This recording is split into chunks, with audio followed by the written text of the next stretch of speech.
Hey, good evening, everyone. This is the Hingham Historic Districts Commission. Thank you all for coming. It is April 11th, 2019.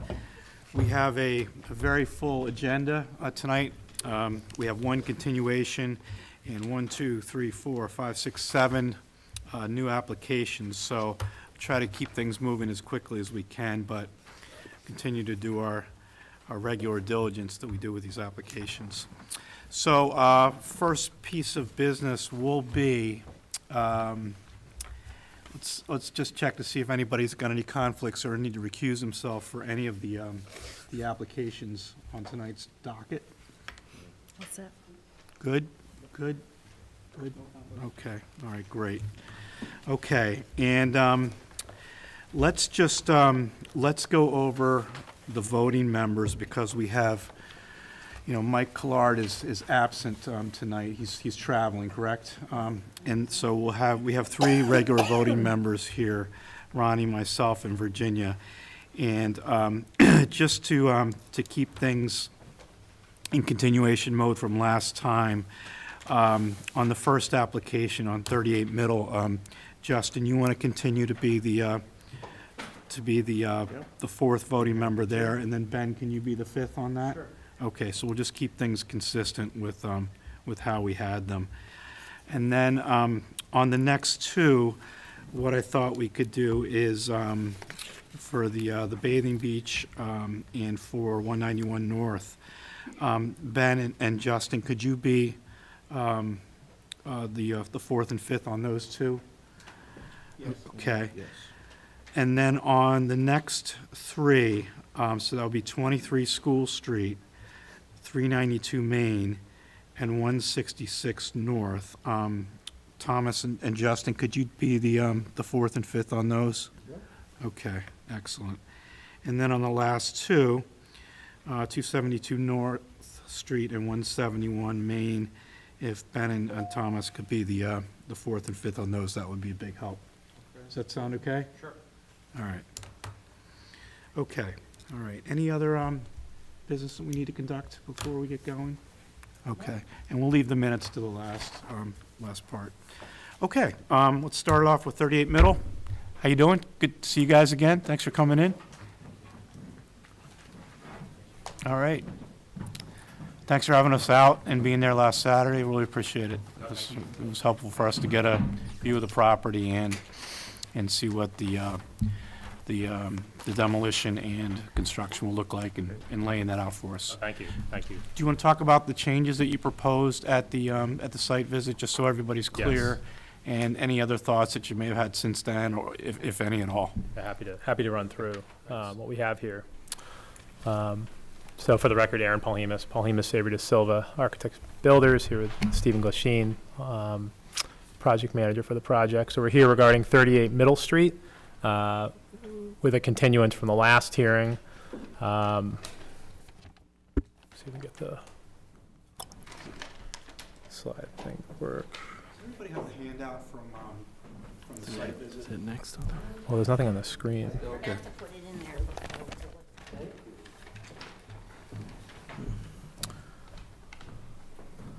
Just working on getting the clicker to Here work. we go.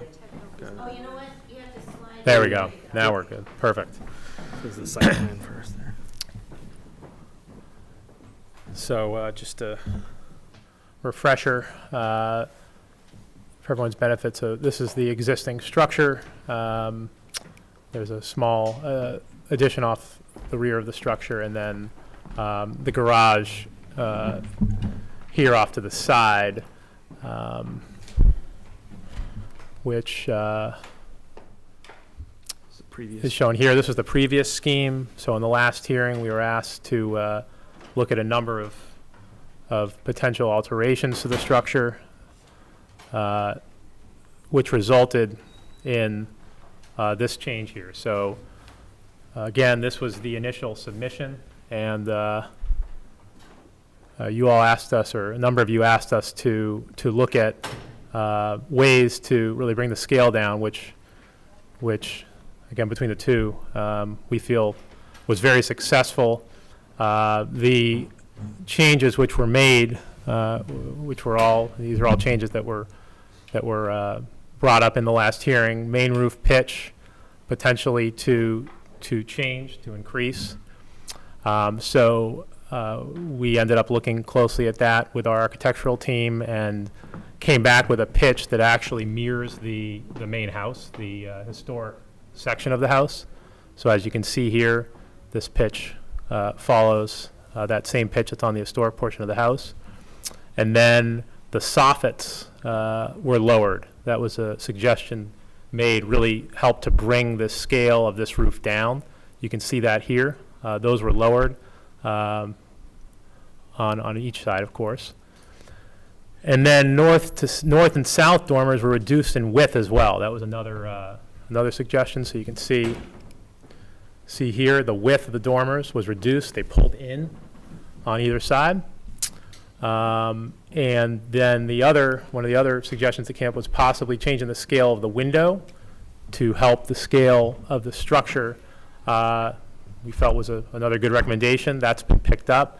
That window has been increased in size, and we feel helps the scale a lot. And then the last item was the garage door width. So the width was actually increased by 1 foot. And again, if you look at both previous to proposed, we feel really helped the scale of the structure. So all of those changes have been made. Again, those were all the changes that were brought up or potential recommendations that were brought up by you all, which we appreciate. We've reviewed them with our client, and our clients are fully in support of these changes. Okay, any questions from the audience? Okay, open it up for discussion. Any comments? Who'd like to start? I'll jump in, and I think I would agree that the proposed design has successfully addressed things we discussed, and I think it looks good.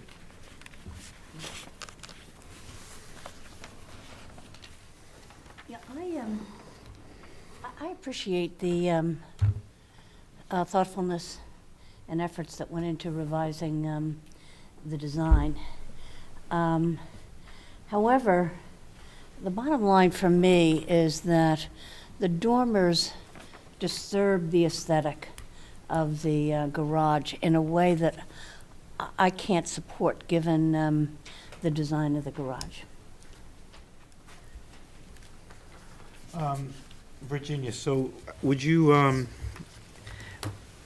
be in support of if these were smaller or brought in a little bit from the sides, so the applicant could get some additional space up there, but they're tucked in a little bit more? Or are you more in favor of kind of a classic, no dormer, just a garage design here? You might know the answer to that, Hans. I just thought I'd put it out there. One thing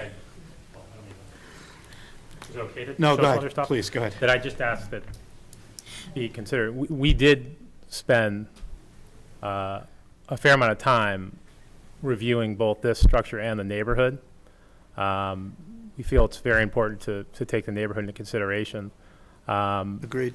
And the scale of neighboring, I mean, this is right across the street. This is a significantly taller single-story garage. This type of detail on this site, both our firm architecturally and our clients don't feel would be appropriate. It would be, I think, far out of, much out of scale with the house and the area. But then again, you look at other garages in the this is directly next door, both substantially taller and wider than what's being proposed. Here's another one right down the street at 44.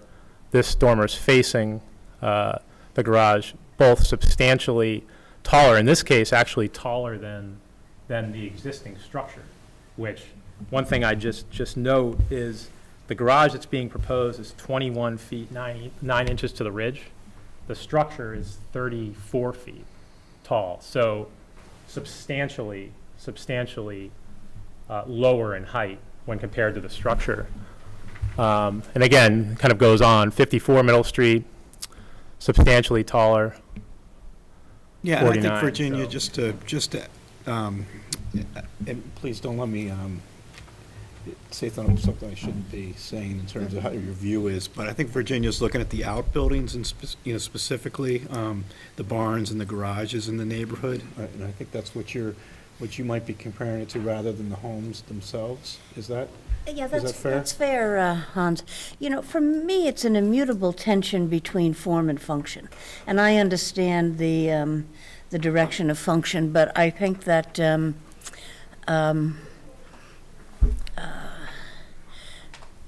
I do prefer to keep a classic look, even though I know this is not an antique outbuilding. But I just don't think the dormers add to the aesthetic. The other detail you have to consider is that the garage that's there was built in 1989. So just to be clear, it's not at all historic. Yeah. And in doing, again, research in the neighborhood, many of the older structures, for what it's worth, and you're certainly entitled to your opinion, but do have dormers incorporated into them. So just to share. No, I know 97. that. 97 actually was when it was built, just to be clear. Do you know what the address is on this home right now? 24 Middle Street. 24 Middle, okay. So this is, again, just another example of, I mean, this has both dormers, and the ridge is probably about 7 feet taller than what's being proposed. This is substantially taller than 21 feet. That's really a full 2-story in the center section. Just another detail to point out as you're considering here. Just want to make sure that this is clearly represented for you all. So this dimension right here, that kind of from high wall to high wall that's only 8 feet.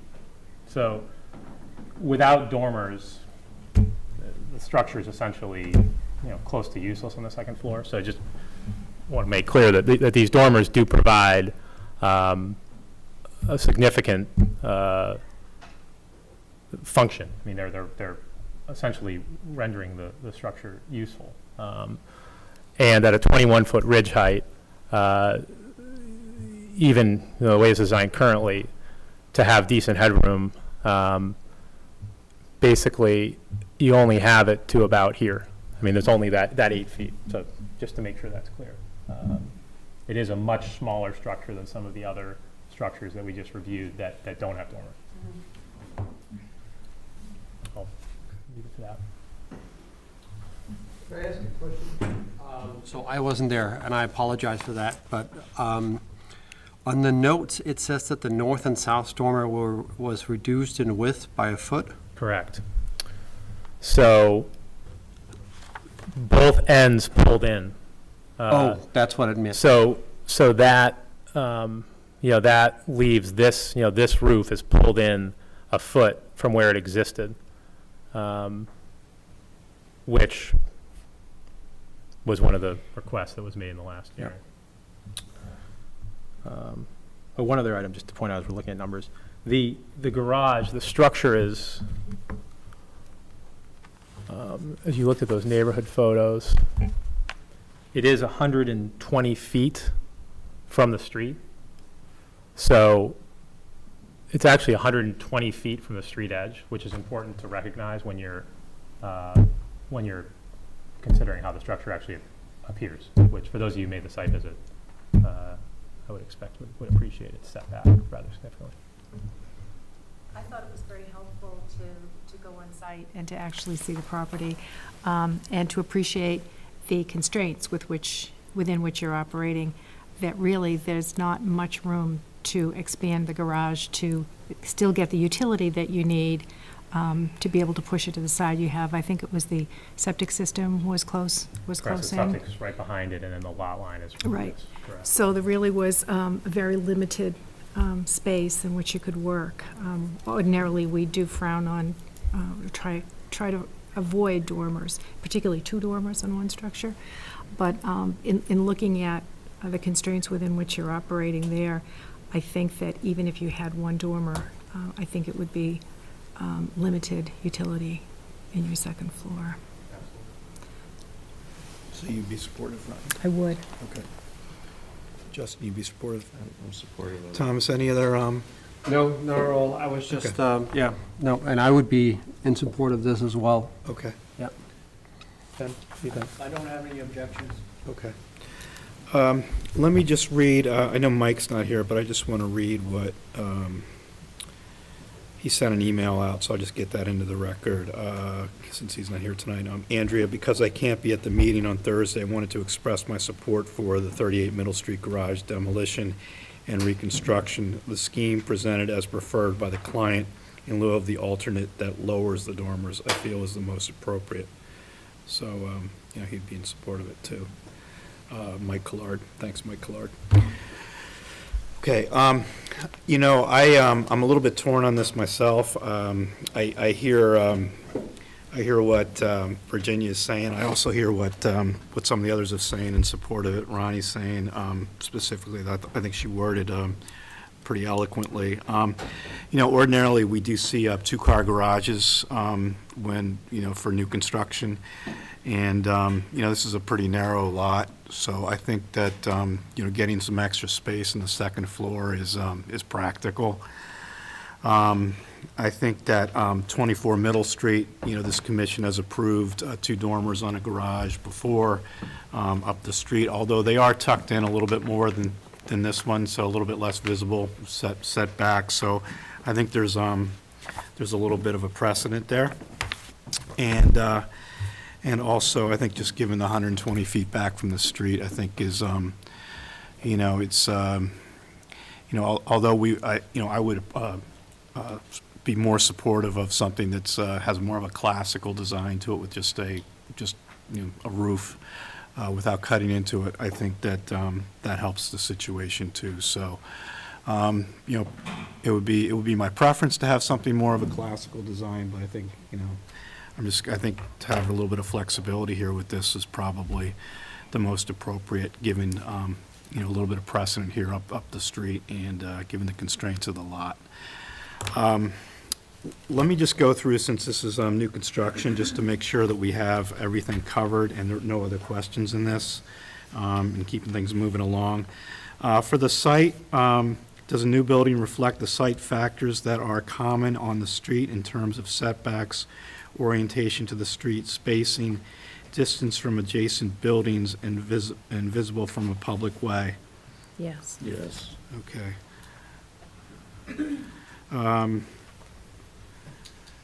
Is the proposed new addition placed so that it will minimize the visual impact on the historic structure? Yes. So I think this is pretty much almost the same footprint as the original garage, a little bit larger, but does not impose at all. Is the scale of the new construction consistent with the width to height proportions and floor-to-floor proportions when compared to adjacent structures and to the site? Yes. Yes. Okay, I think so. Does a new addition overpower the existing historic building? No. No. Okay. Is the new construction compatible with the adjacent historic buildings and other historic buildings in the streetscape in terms of height, design, materials, roof forms, foundation, and footprint? Yes. So what I'm hearing is a yes, and primarily, some concern from Virginia on the roof forms, some concern from me, just so we get that noted. All right.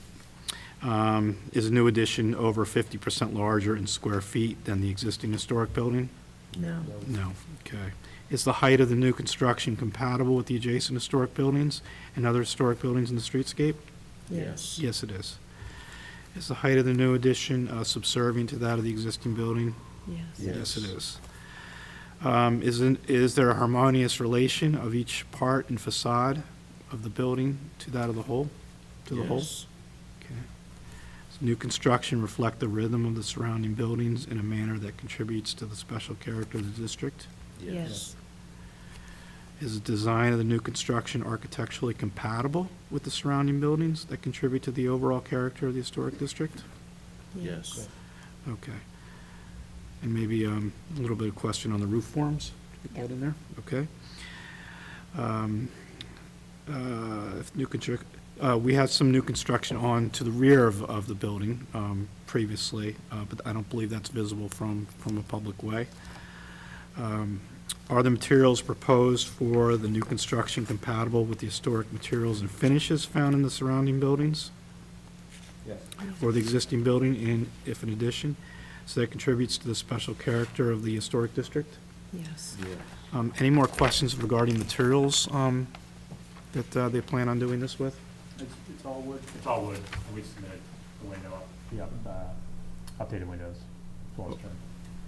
And windows to be, is it simulated divided light wood? Yeah, Marvin Marvin SDLs? Okay. Okay, and the roof to match the existing house? Correct. Roof to match, okay. Trim to match, correct? Yes, correct. All Sidewall. wood. Trim to match and Yeah. On the sidewall as well. sidewall to match house. Correct. Okay. All right. Are the windows and doors proposed for the new construction compatible with those of the surrounding buildings that contribute to the special character of the historic district with Yes. respect to material, subdivision, proportion, pattern, and detail? Yes? Yes. Okay. Are the roof forms and pitches of the new construction consistent with the adjacent historic buildings? Mostly yes. Right. With an objection from one commission member related to the dormers on the roof. Will the new construction affect the overall character of the historic streetscape in the location with respect to site, character defining features, trees, historically significant vistas and views? No. No. Okay.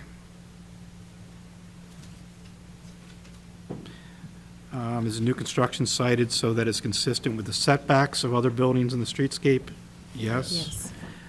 And demolition. This is a demolition of a, what was the year on this? 1997 barn, so not historic. So justified demolition, does the commission agree with that? Yes. Okay. All right. Anything I missed? Good? Any other questions? Okay. Do you want to make a motion, Ben? Sure, I That'd be can do great.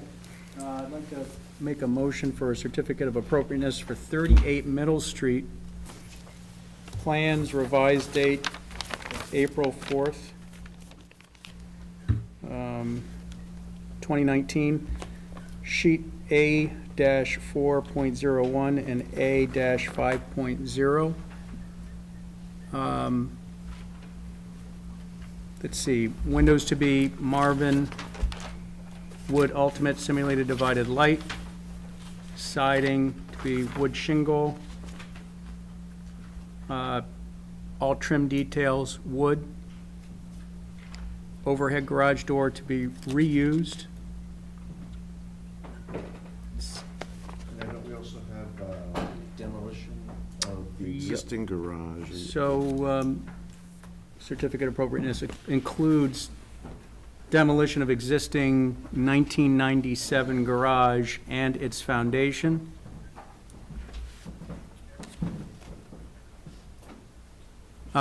Colors to match house? Colors to match the house? One up to the garage, this actually was only, with the widened door. Yes. So it will be a Oh, of new course. door, but wood clad. Okay. So is this representative of the design? This plan is representative of the design. Okay. Correct. Just that note was with the original, so Got it. Okay, so client's willing to do a new door that's wider per the request. So it will be a new door, all wood. Wood clad is fine. Okay.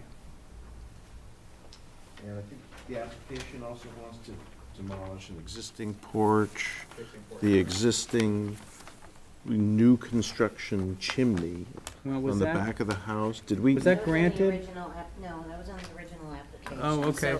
So we, Okay. Yes, we discussed that last time. I don't think there were any No, objections. there were no issues. And there were also, given the visibility, the lack of visibility from a public way. Right. I do believe the chimney is visible, but I don't think there were any objections to that. Correct me if I'm I wrong. don't think there were any objections. To moving that chimney? No, it was a recently built chimney with the addition. The ceiling was going to be a synthetic, but that is not visible from a public way. So I think, But all trim details otherwise are All wood. correct. so in the motion, you could say, you know, the rear, changes to the rear of the home, not visible from a public way, so, do not require a review. The chimney, you can mention the chimney, though. Right, so we're removing an existing chimney in the back and reconstructing along the driveway side towards the rear. And that brick was, I know you mentioned you would be doing something similar to the main chimney in terms of the brick? Correct. Okay, You would do a historically appropriate to match, brick that would match the main chimney, correct? okay. See, that would include demolition of that sunroom or atrium or whatever we want to call that in the back as being removed. Yeah, the existing porch, I would probably call it. Okay, existing porch, Existing rear porch. foundation as well? Those are just sonotubes right now. Oh, okay, all right. And that does not have any windows in it, that is just open, Yeah, there'll be a new window on the back side underneath the overhang, but. No, it's the existing. But the existing porch does not have any windows in it, correct? right, and that has a balustrade at the top of faux, it's a painted cedar faux balustrade, Correct, right, correct, at the covered porch. correct. Can't think of anything else. Sure, you got all that? Okay. All right, we missing anything on that?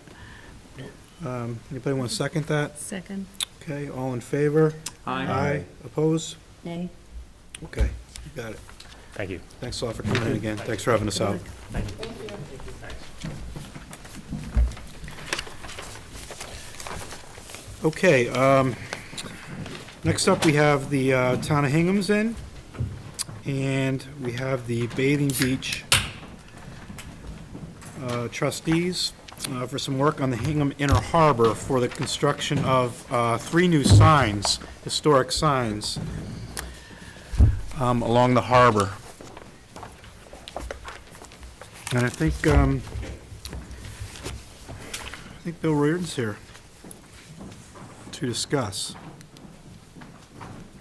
We have light here, I do not have anything on the screen.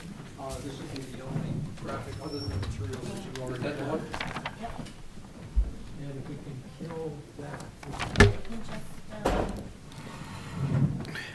Is Chris here too, or, Chris Daly could not make it. okay, all right, And the subcommittee chair, Bruce McAlone, is in Italy. okay, And Eileen McIntyre is grandmothering in New York. okay. She So was you're in on the charge. committee, so. But she has ears here.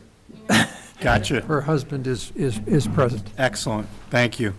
And I understand you have the same packet of materials that Bruce provided to me, which includes both this graphic and then a mock-up of the makeup of the signs themselves, and then the materials for each of the 3 signs.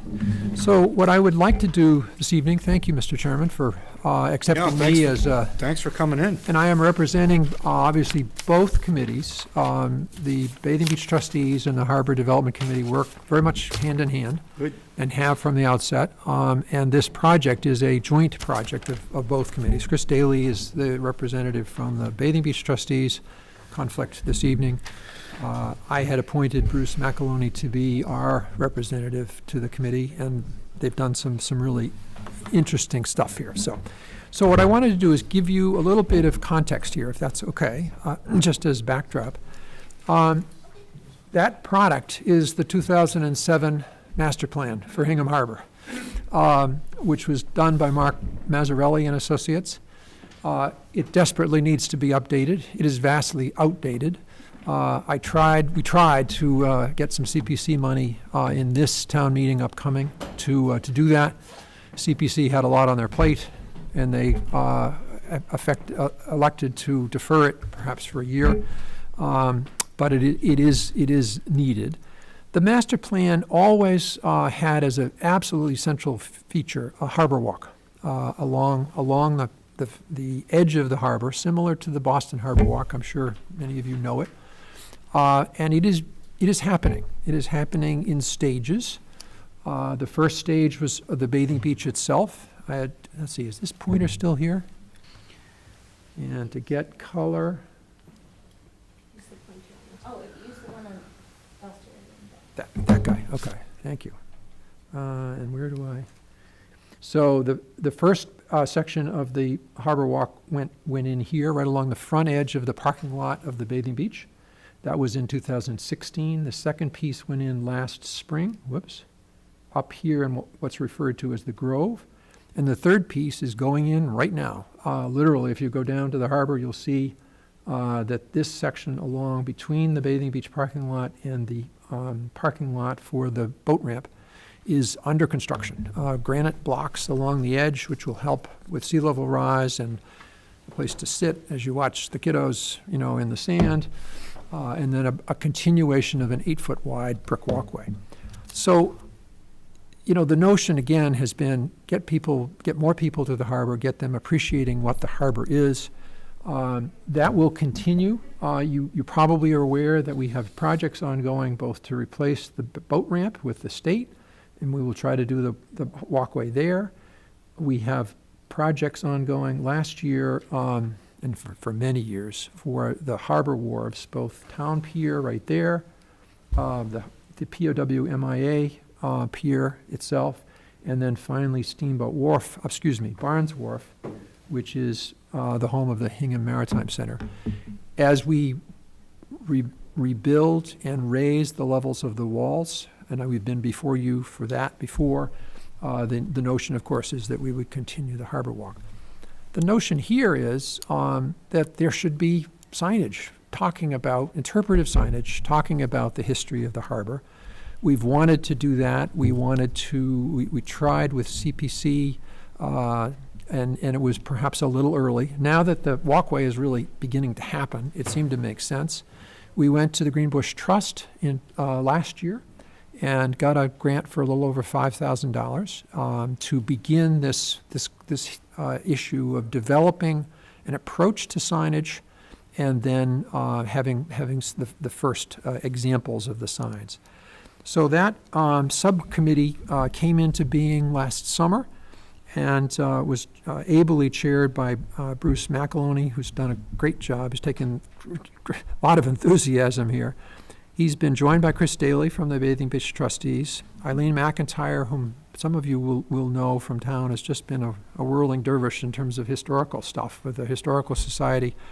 She helped Andrea and I do a historical perspective on the harbor with a lot of material that Jerry Duff and Eileen and others pulled together for the Hingham Land Conservation Trust last May, as I recall. And that in part was the kickoff, is we said, boy, we've got a lot of material that we just didn't know we had. How can we begin to work this in so that others can enjoy it too? And then Michael Achille was drawn into the group on a pro bono basis, as well as a gentleman by the name of Carl Thompson. Carl heads an organization called Gray Matter, which is a PR and what's the right word? He does graphic design, and what you're seeing in these signs is work that he has done for us.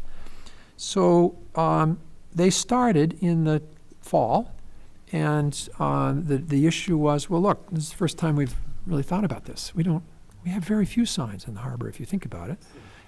So what should the scope be? What should the range be? What's the locus? How far out do we imagine this going?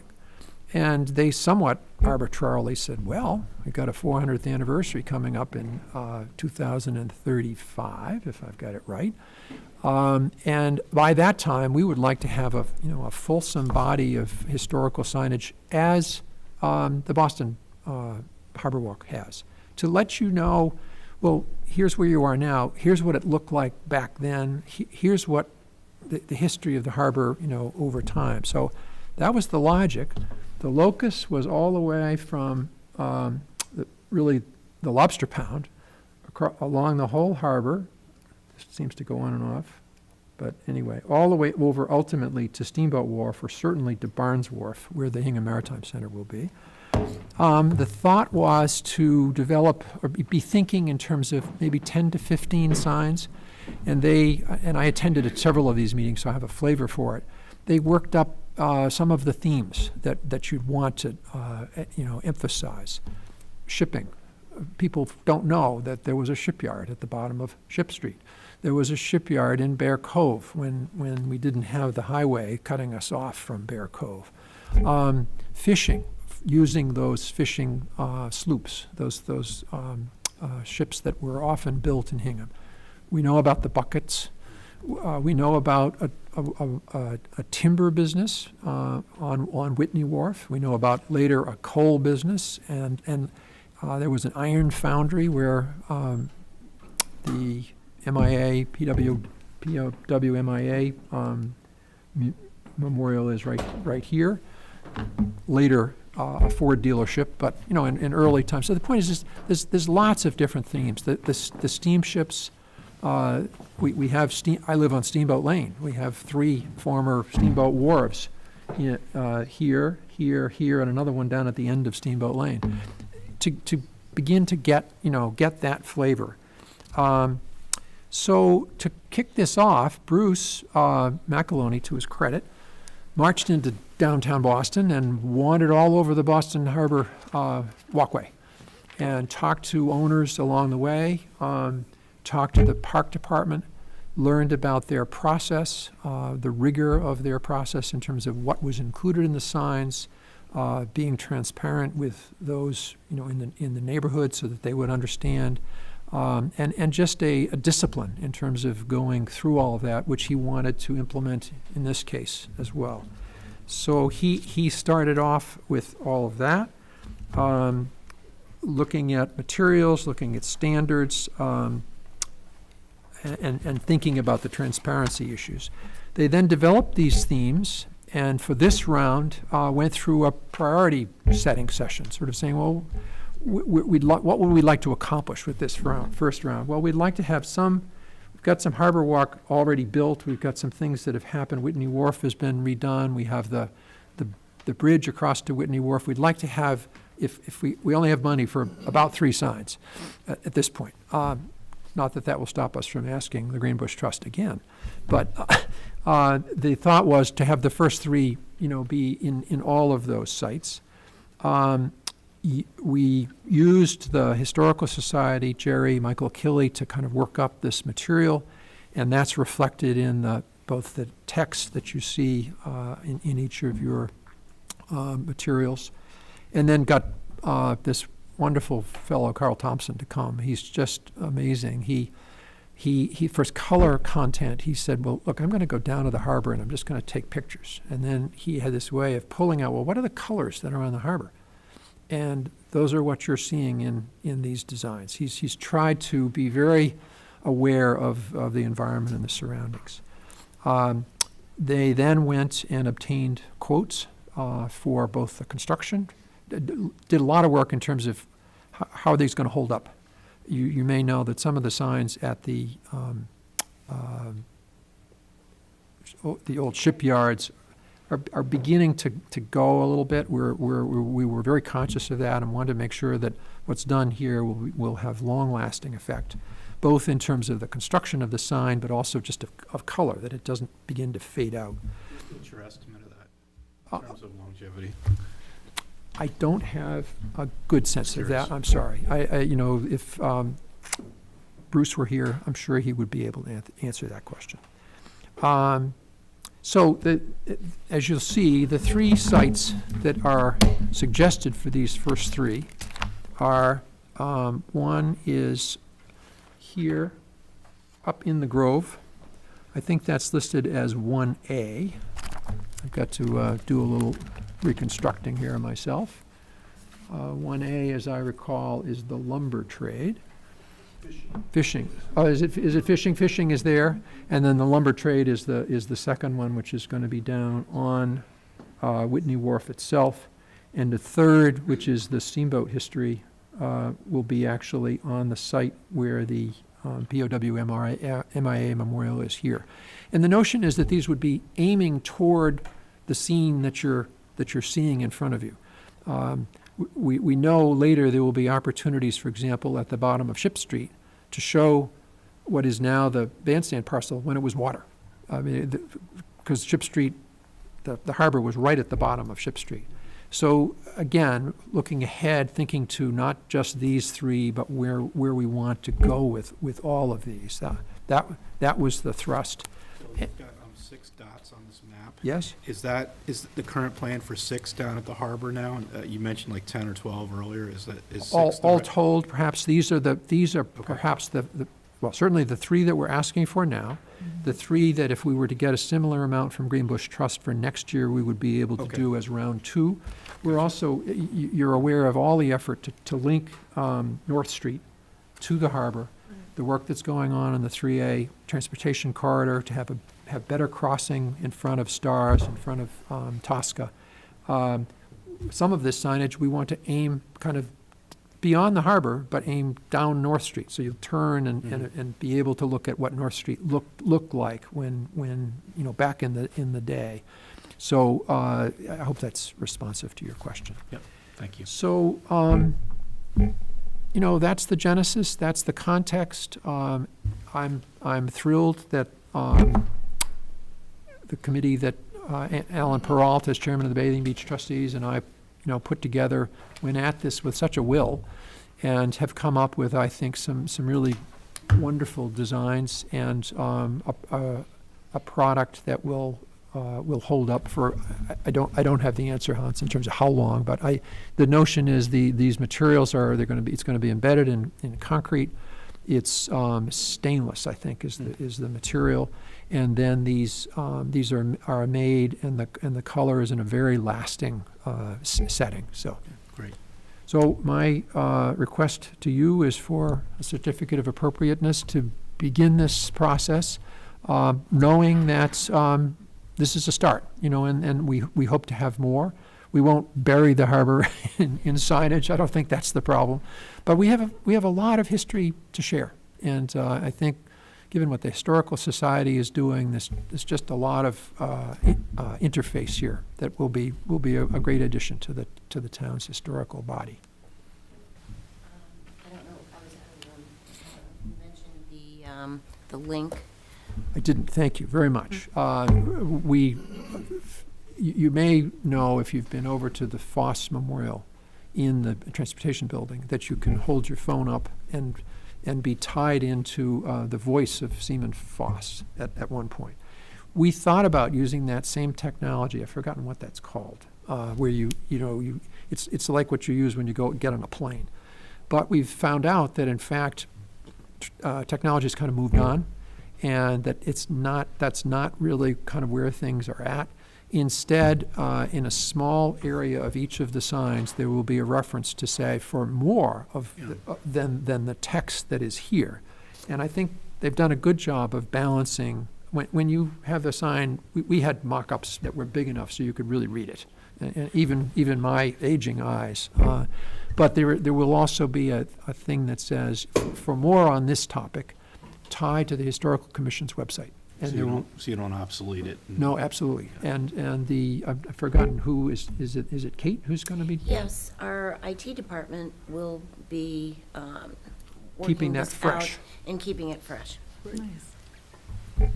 And was there other material imagery that was sort of left on the cutting room floor, if you will? I'm wondering how hard it was to select the images that you've got. Well, I want to say that Eileen and Jerry Duff and Andrea must have had, for the materials that we put together, we must have had 150 slides. I mean, there's a lot of material, some of which I've lived in Hingham since 1956, with a few years out for college and so forth. But there were photos that I had never seen before. Jerry has her thing in the paper every week with historical photos, and I've always captured the ones particularly that related to the harbor because I live on the harbor.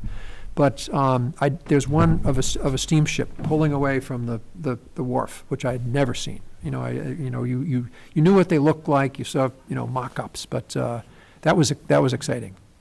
So there's lots more. Probably tons. But there's more. There are more signs, and again, that's the kind of thing that we could put on the website and have available to add to the texture. Great idea. Any questions? Questions from the audience? Roy, we want to give an endorsement? We give an endorsement. Just so you know, the people have really gotten deeply into this history. Oh, sorry. Roy, you gotta stand up, sorry. Yeah, there's one right there. I'm Eileen McIntyre's husband, Roy Harris, and I just wanted to pass on that Eileen and the people at Hingham Historical Society have gotten really deeply involved with learning parts of the harbor history that really I don't think anyone had noted for many, many years. I'm kind of a history buff myself, and I was really surprised, not just at the photos, but at the actual historical connections with companies that were here in town. And all of this it links together in a way that I think will really educate people who go down to the harbor. That's just my thought. Thank you. Any other comments? I think this is a terrific initiative, and is making the history accessible in a very enlightened but usable way. So congratulations to everybody involved. I can't take a lot of the credit, Virginia, other than for kicking the ball, But you'll getting it pass it started. along, Bill. I will certainly pass it along, particularly to Bruce, who's traveling. I have two questions, and these may be impertinent from a time perspective, but one is, this is information about history. Is there any information going to be tied to the signage for wayfinding? I learned when I put together the proposal to this Community Preservation Committee this year for the landscape design firms to bid on for the update of the master plan. I learned the difference between interpretive signage and the kind that you're looking for, which is to say, which way is downtown? And how do you get to the Lobster Pound? And how do you get to some of these other historical, Hingham Maritime, major draw for many people in town. So it's both. This is the interpretive signage element. Part of the master plan work that the landscape design firm would help us do, including thinking about the vision of that was a vision in 2007. Lots of things have happened. Some things have changed. Some things have happened. And I'm very excited about that. But we are mindful that needs to be worked in as well, and it will come in that context. Yeah, so it'll be separate. Yes. And just one other question, and that is for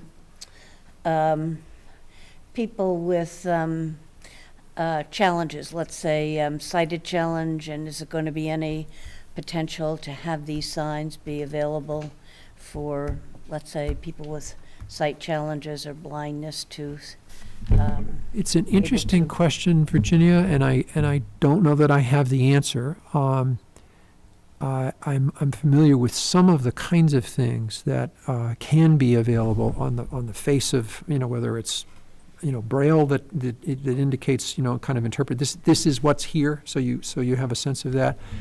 And I know technologically there are some other things that are happening to help people who are sight handicapped to be able to visualize what it is that they're seeing. So that's something we can certainly continue to explore. But I don't know the answer now. I don't remember that specifically being discussed as these were developed. Sure. Thank you. But thank you, and thank you for thinking about this whole other population. Transparency and openness and availability to the entire community is absolutely in our in our mission statement. Bill, what do you think the timeline is for this?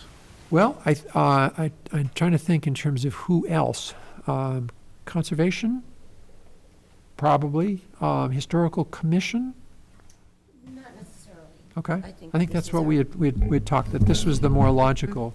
So, and Lonnie and the Conservation Commission, this is not a major element of construction. They get worried when you're constructing near the water. But we'll have to, verify that. We have the money. We have a quote. We have a vendor. We would hope to proceed with these, I would think sometime this summer. Great. And then, we expect to be, I'm warning Andrea now, back in front of Greenbush with round 2. All right. Do you have your application? We have the application form. We wanted to be closer to the due date is May 1. May 1st, yes. It's actually in here, half done. Great. Anything else? Audience, good? Okay, so Justin and Ben are the 4th and 5th voting members. Justin, do you want to make a motion on this one? If it's I'd friendly for you? Yeah, I'll do my best. I'd like to make a motion for the placement of 3 historical signs along Hingham Inner Harbor as indicated in the drawing. How should we describe the drawing? Labeled Hingham Harbor Walk signage in the Historic District Commission application package. And NPS National Park Service, I take it? Yes. Traditional style, powder black border. They're 24 inches by 42 inches. 0.125 inch high pressure laminate panel. Anything else? Graphics as shown in the package. I don't know whether we feel constrained about disallowing any changes to the graphics. Probably not. And it's 3 signs. 3 signs. 3 At this point, historical yes, Ben. signs along with locations indicated in the package submitted. Yeah, installation to follow the design of the package. The certificate goes to the town, it's a certificate of appropriateness for the town of Hingham, Bathing Beach Trustees. Okay, second? Second. All in favor? Aye. Opposed? All right. Bill, thank you for all the work on this. Just to clarify, it's probably both. It is, I have town of Hingham and, Oh, Town of Hingham, Yes, meaning Harbor Development, okay. yes, Thank you very much. good to Appreciate see your you. time. thank you, Bill. Right. Next up, we have, the Foleys are here. How are you? On 191 North Street. We have some plans that were sent out to us.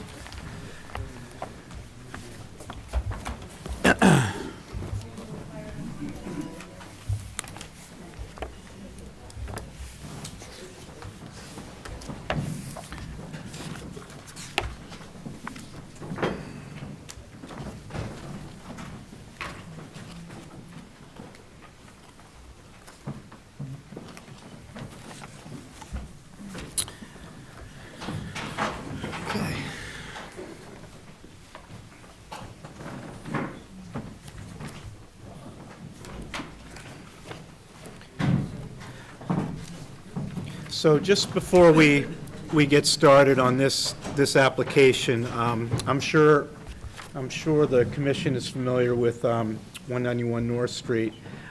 We have seen an application before. This is something that's entirely new.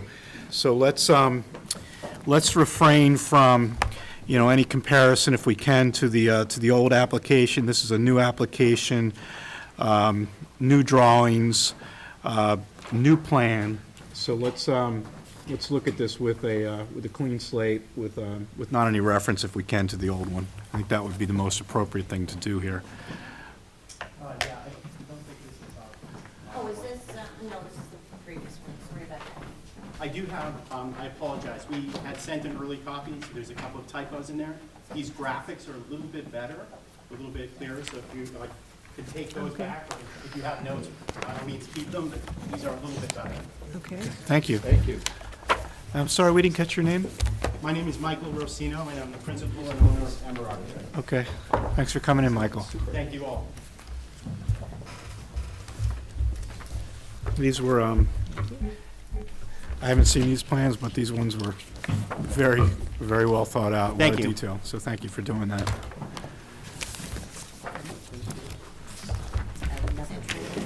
I just don't know if it'll advance. There's some books for you. Great. Awesome, And then thank you. there's the laser plan. Gosh. Okay, awesome, thank you. Excellent. So would you like to give an overview, or how would you? Yes, like I can to- give an overview of the material that you have in front of you, and I will try to be brief for time.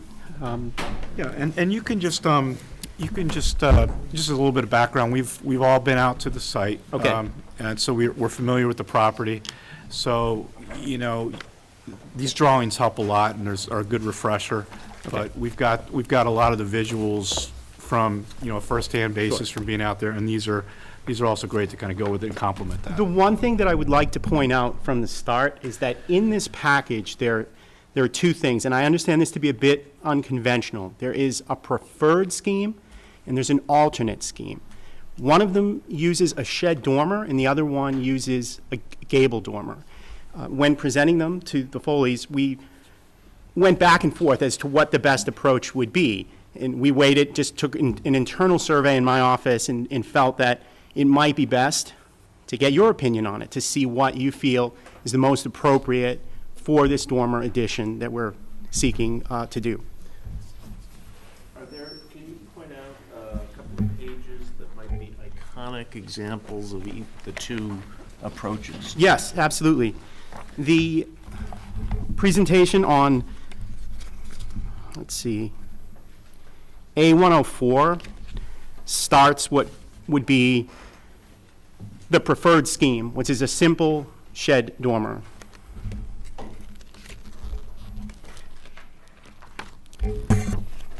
The alternate to that, and perhaps A108 gives you a clear before and after, the preferred scheme being on top, but the existing conditions being below that, just in pure elevation. And then moving along,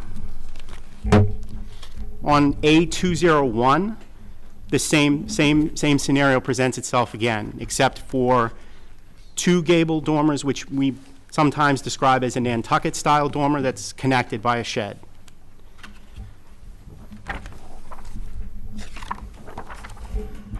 And then,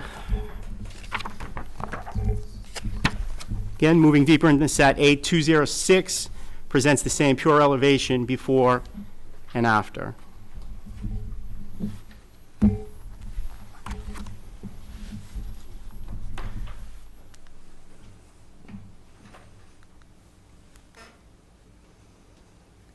I'm just going to go through, I will breeze through the pictures. I'd like to just maybe perhaps point out a few things that we're trying to fix, if you will, or rectify.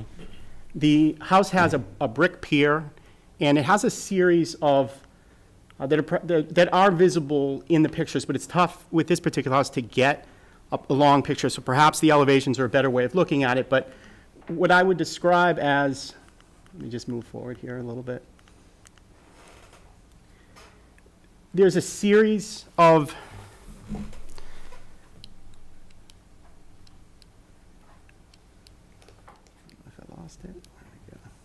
I don't think you need it. There's a series of dormers that are in a bay window that are on that side of the house, along with a series of sliders that are along that side of the house, and the house is really long. So in doing this addition, and in going through some of the guidelines, and I've read through all the guidelines, and I'm familiar with them from other projects, we've tried to maintain proportion or tried to correct some proportion with the length of the house by actually increasing the length of that dormer helps to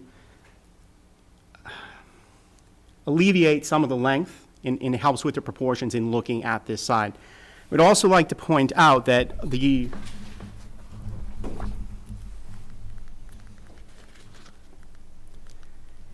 this side of the house, this picture was taken in January, so there's no leaves on these trees. And we've also, we took the time to fly a drone through here to actually get and visualize what you would be able to see. And it is obscured. It is somewhat obscured from the street. There are glimpses of it that you do see, but in this presentation, we tried to match what your eye would see. This is standing at the driveway, so the perspective of that is somewhat obscured. It is not completely hidden. So, if I may, just talk a little bit about the plan. The schemes, for all intents and purposes, are the same. The only difference is the dormer articulation. The existing first floor plan is on the left, followed by what we're proposing to do, and then on the third diagram, the shaded area just represents the physical change in the footprint of what is being increased, and it's not much. We are removing the bay and the brick column that you've seen there, and some of the other elements that certainly are not in keeping with a house of this period.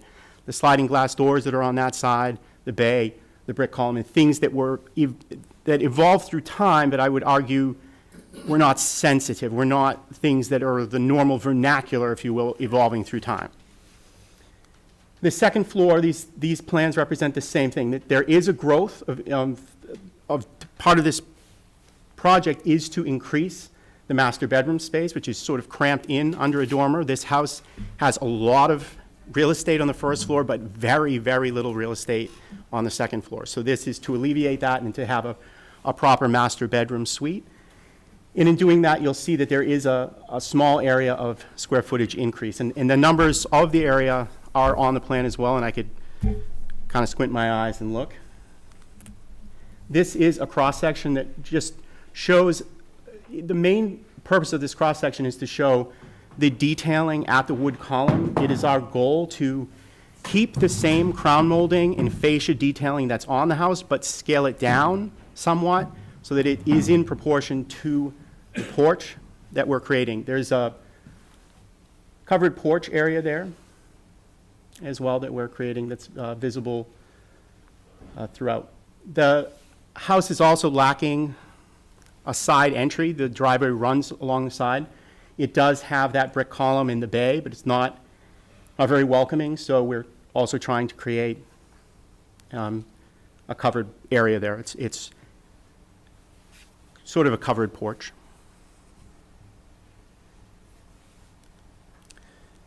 Just in following through, there are some pure existing condition drawings that are there, and then there's some demolition drawings that depict what is being removed.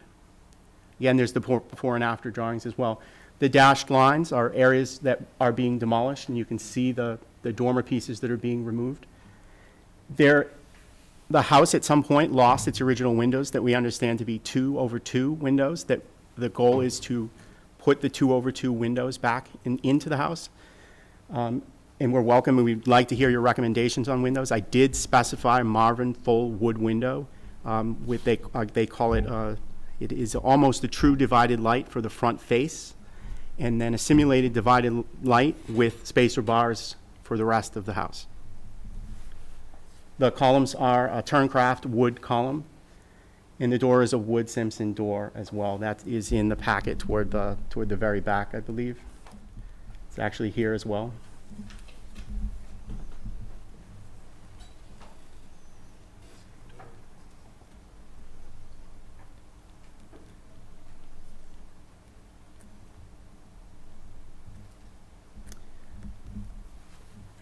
I think that's all I have. I'd like to just be brief about it and welcome your thoughts and questions about things.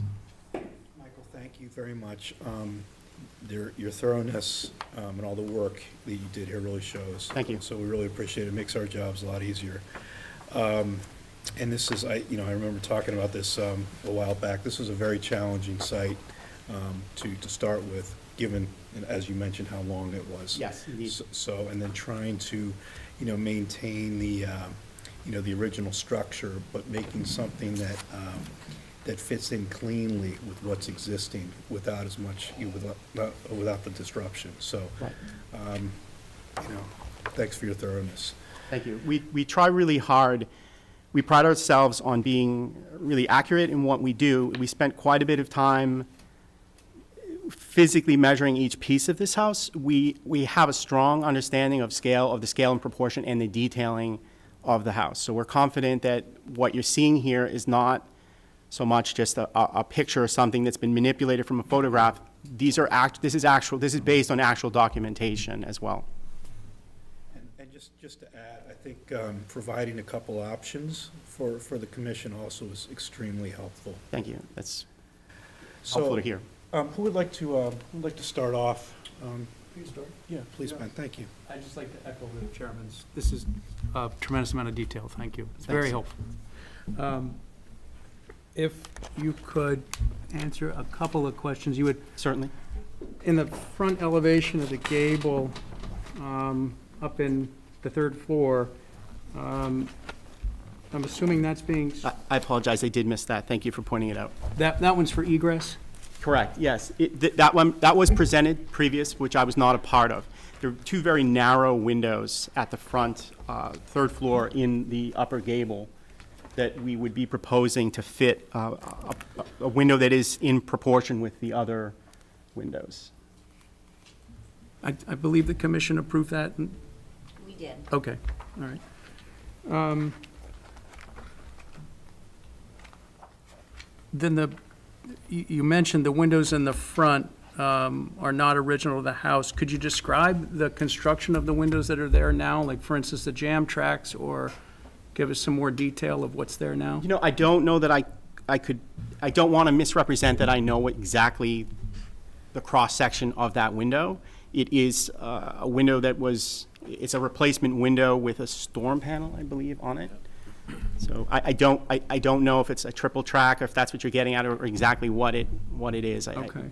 I'm not sure that I know that information. The interior trim seems to be, The interior trim is all intact. It doesn't seem like it was manipulated or altered. and the exterior casings appear, so The it's probably... exterior casings, the headpieces, and the sills all appear to be original to the house. Right, so it would be a sash replacement was done at one point? Yes. Okay. Any idea of when, the age? I don't know. If I had to take a guess, it'd be maybe in the 70s. I don't really know. So no more sash weights, all gone? I don't know. I don't think there are sash weights. I Okay. would believe that there aren't. Okay. And you just mentioned that there would be a true divided light in the front, and then simulated divided light. Were you saying simulated divided light on the original volume on the sides, and just the front would be true divided light? Correct, facing North Street, yes. Right, okay. Yes. The other side of the house is completely obscured by a rock ledge outcropping.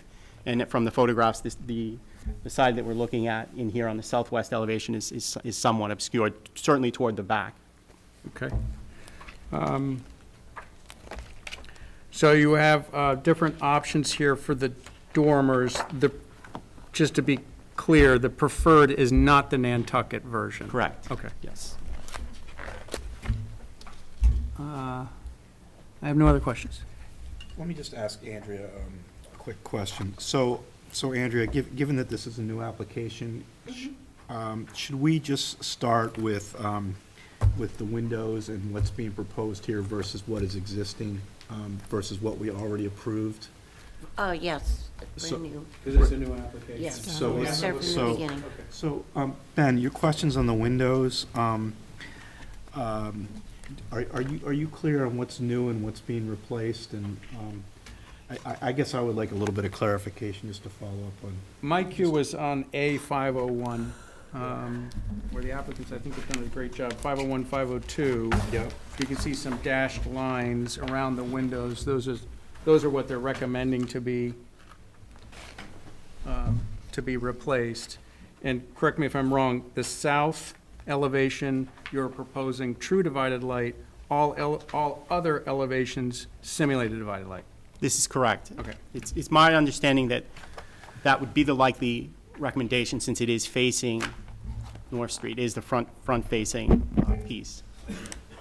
On the, the existing windows on the main house. Yeah. Maybe we should talk a little bit more about that, kind of shape they're in, restoration versus replacement. Do we have a Form B on this that might have shown some older windows or some historic photos that might have shown the original? I doubt it, but Okay. I will take a look. Well, so the age of the house? What was the house? Yes, Okay, correct. So these would have been sash weights, right, with sash cords. There's probably pockets there, maybe covered by either a new jam track to replace. If you open the windows now and they stay open, then there's some kind of mechanism that's keeping them open, but it's not a sash weight. So there's most likely, there's a liner in the jam that's been added when the new sash went in. And I think it's, given the age of the house, there's just no way they were what they are there now, 1/1. They would have been divided. Okay, so you think these were newer replacement windows that Yeah, were put in? but just the sash, or the trim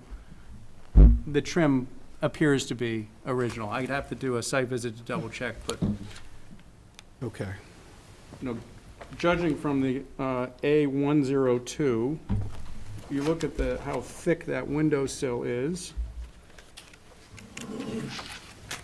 and the casing, those appear to be original. There's also, if you go up and look, there's clear evidence of multiple years of paint on those sills and trim. Right. It seems to be original with the remainder of the house. But your proposal would be, you're gonna remove the exterior trim, the casings, as well as the frames and the sash? Honestly, we don't, in speaking with Foley's, I don't have a clear proposal. We'd be looking for what you feel the appropriate solution is there. There's certainly a bigger level of effort in doing it that way, to remove Yeah. all that exterior trim and then be putting it back, so. Okay. So the frames and the casing are original, the sash are not? okay. Maybe this is something that we look at in a little bit more detail.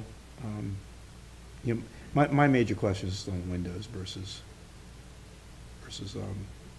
anything else. And,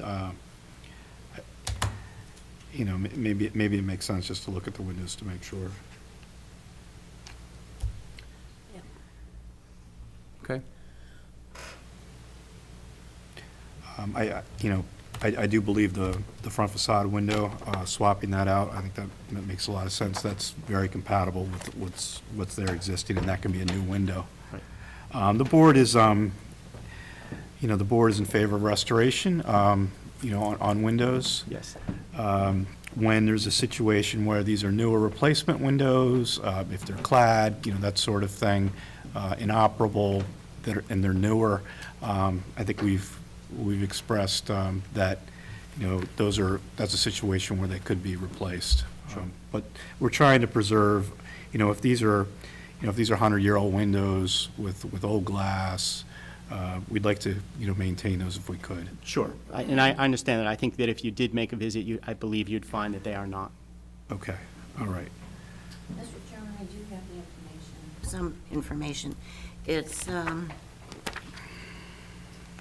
in terms of the architectural significance of the house, it talks about the fenestration consists of 1/1 sash windows, which are symmetrically disposed. That is basically the only reference. We did have a picture of the front of the house that showed the 2/2 that was from, it could have been 100 years old. I don't know how old it was, but it showed, but that's why why Mike and I wanted to go back to this, because that was what we had as a reference point for what had been originally. We love to see there. this picture. That would be great. I would love to show them to you, but my husband the threw sore it away spot. by mistake. Thank you. So- Glad that came up. That's okay. I did see it, you don't have to take my word for it, but we did have a picture that showed that the windows were 2/2 when we moved into the house, so. Well, the 2/2 is appropriate. Yeah. Okay. You know, there may be a picture in the collection of the Historical Society. We'll look for that. It may be on file somewhere, I don't know. I'll look to see it again.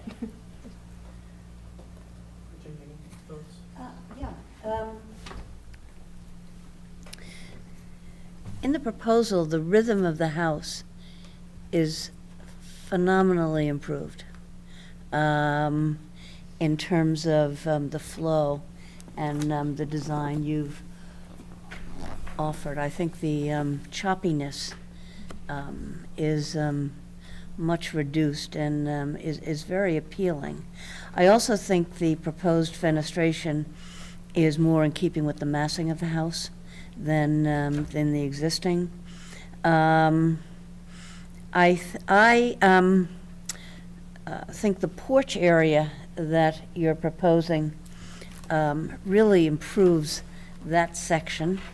And I think the shed dormer, for its simplicity and more delicateness, is preferable to the gable dormer proposition. I might suggest that the columns are a little thick, given the delicateness of the front facade of the house.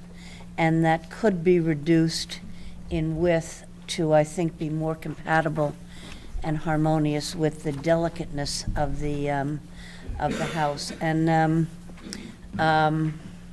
you know, there's a house on Main Street that's 4 houses south of Second Parish that's a relatively similar style that has put columns on their front, and they're thinner or not as thick, and it gives a little bit more of a harmony. They have an open area in them, which I think is Yes. I think I know the house you're talking about. yeah, Yeah. yeah. So, but thank you for what you've done. Thanks. Thoughts down here? I would agree with Virginia of how much of an improvement this is over the existing structure, and compliment Virginia on noticing the columns. Now that she mentions it, I can see just what she means. But I love the preferred scheme over the alternate, and If I may, just on the columns, and it could be, if the perspective does here skew them somewhat, because you're seeing 2 faces. If you do look at those columns in pure elevation, they do appear slightly, a bit more slender. I think we probably could perhaps scale them back a little bit. And it's certainly worth looking at.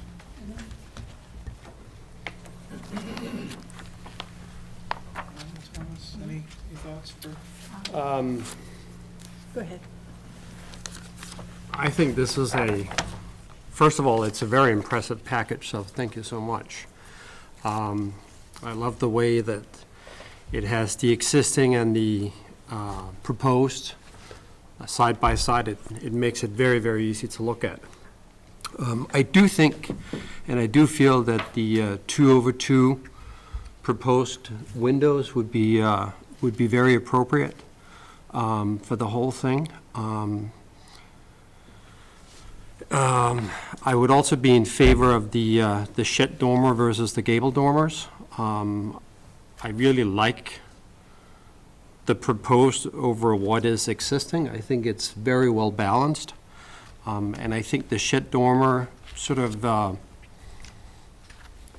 really sort of, I don't know, I think you hit it right on.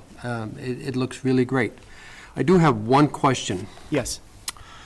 At the very end of the house, there is an existing door and an existing window that you're looking to leave in, which is, if you look at A108. Yes, yes, correct. The door down here and the window down here? Yes. Is there a reason for that? If you were to put 2/2 windows in for the rest, or even, yeah. There's a reason why you would not replace that door and the last window?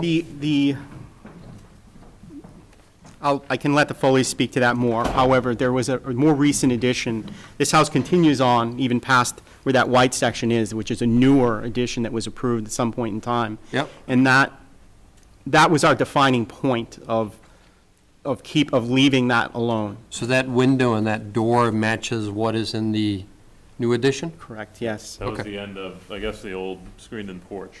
Okay, And they did the second edition that kind of matches the newer part, which is, okay. So that just becomes the cutoff. that's kind of where we And you stopped can't this stuff. see that part, I mean, I would. I know you can't see it, I was just looking at the side elevation. Yeah, I mean, I you know. guess we would consider if that's, we would replace them if that feels, I don't think that we could, we have, a point where I think we don't want to there's a lot of windows in the very back, and we don't want to have to replace all of them because. So this becomes sort of a natural cutoff? Yes. Yeah, as it relates to everything else that's behind it? Yeah. Okay.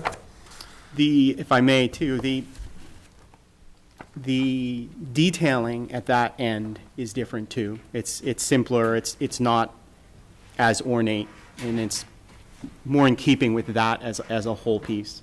Okay.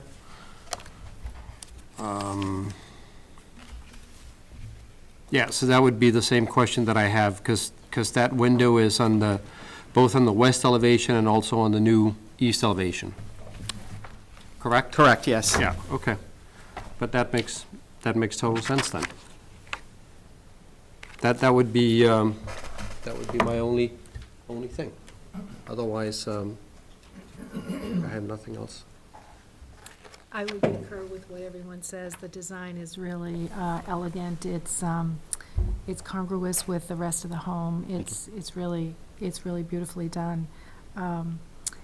With respect to the shed dormer or the alternate, I suspect you might get a little more room, more flexibility inside with the shed dormer rather than the Nantucket, for location of furniture, for whatever else you might be wanting to do. It is true, the other one steps back and it starts to get a bit fussy in terms of what happens with the walls, Right. and also the framing and construction of it and detailing of it as well. Yeah, and you just want as much utility, I'm sure, at that level as you can get, so it looks great. I strongly endorse it. It really Thank looks nice. To look at this, the way you have it done, you would think that that's the way it was. That would be an original build. It just has that flow.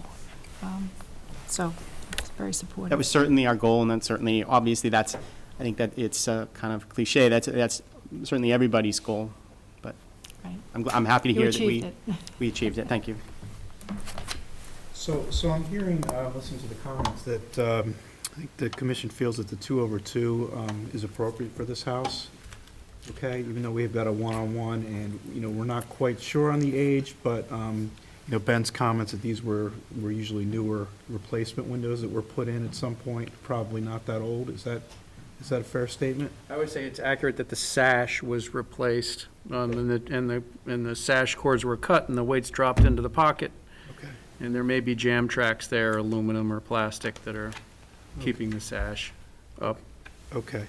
Would the commission feel that the way this is proposed and drawn with the 2/2, and these would be new replacement windows, would that be something that would be amenable to everyone, or do you think we need to do more work on the windows? Well, I think I'd like to see a little more research on, rather than putting a new construction window in that space, try to replace the sash so that original trim is maintained. Right.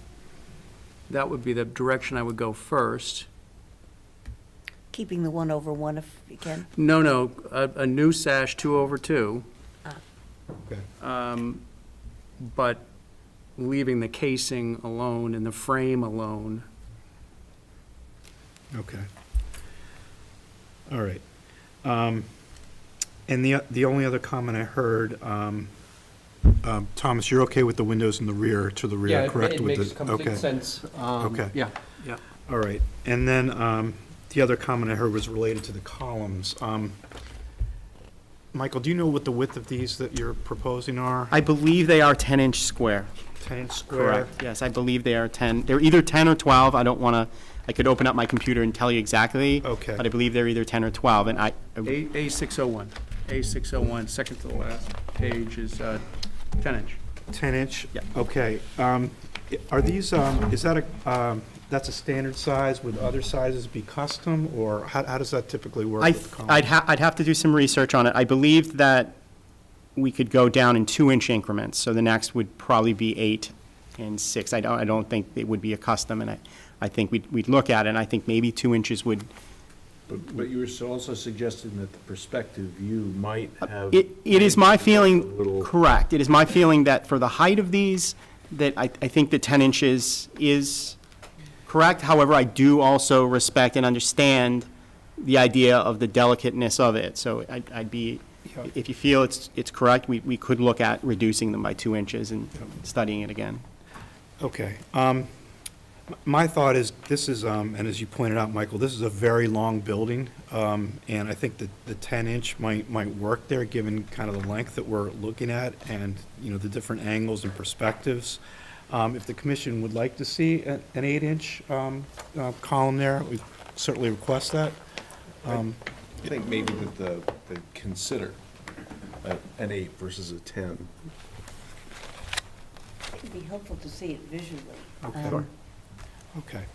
So it's something that we could ask them to come back with. Yeah. Michael, these are square, correct? They are square indeed, yes.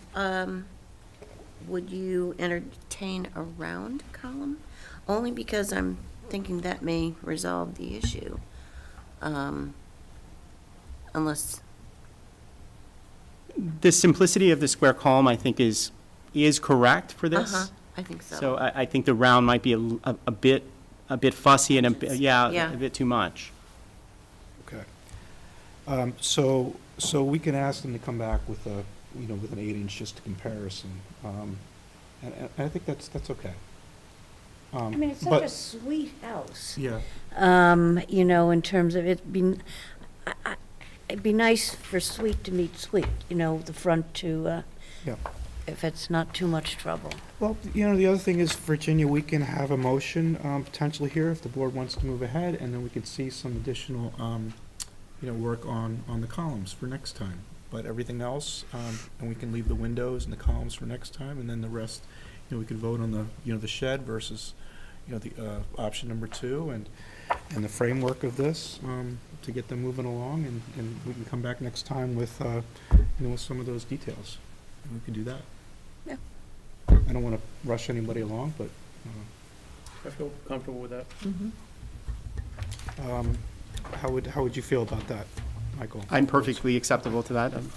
And we can work out the details, and I think, maybe, I don't know if we need we all need to go out to the site again, but maybe, maybe Ben, that you could go out and take a look at these windows just Sure. for a little reassurance. That would be extremely helpful for the next meeting. And I can also, if it's helpful, take, some more closer picture, detailed pictures and Okay. send them if that helps. Yeah. I could do that That'd be great. quickly. And one final comment, there was a discussion about one set of windows might be true divided light, another set of windows simulated divided light, depending on the particular placement.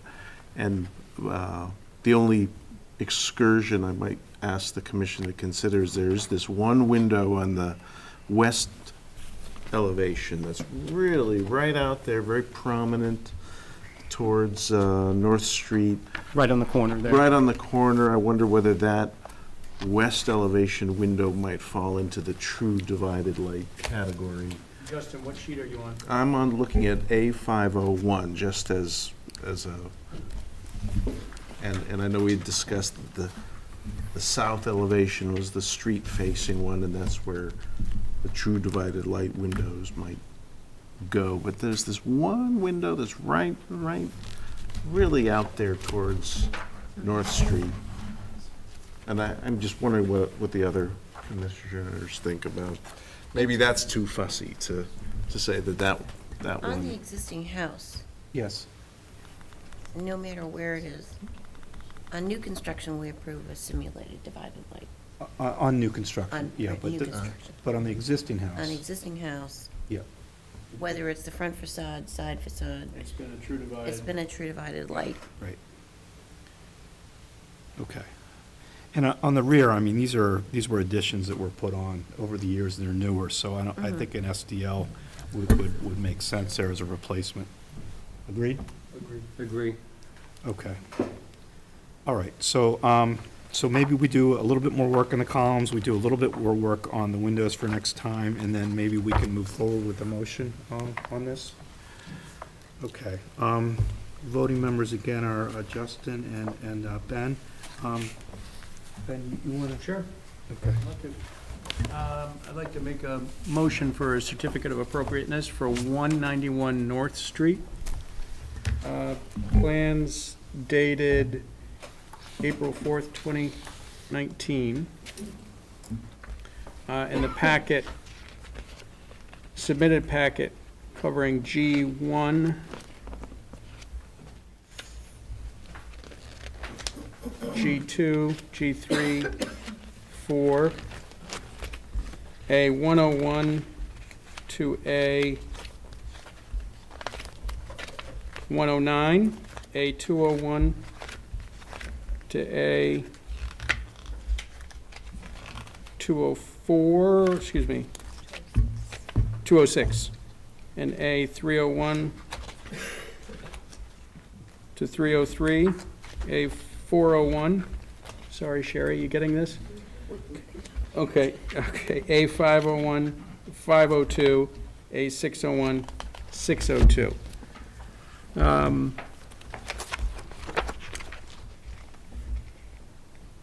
Preferred scheme on A101 southwest elevation, preferred scheme meaning the dormer above and the work below on the porch.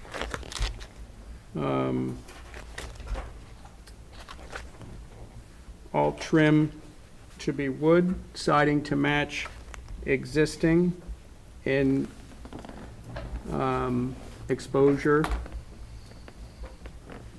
color, and material.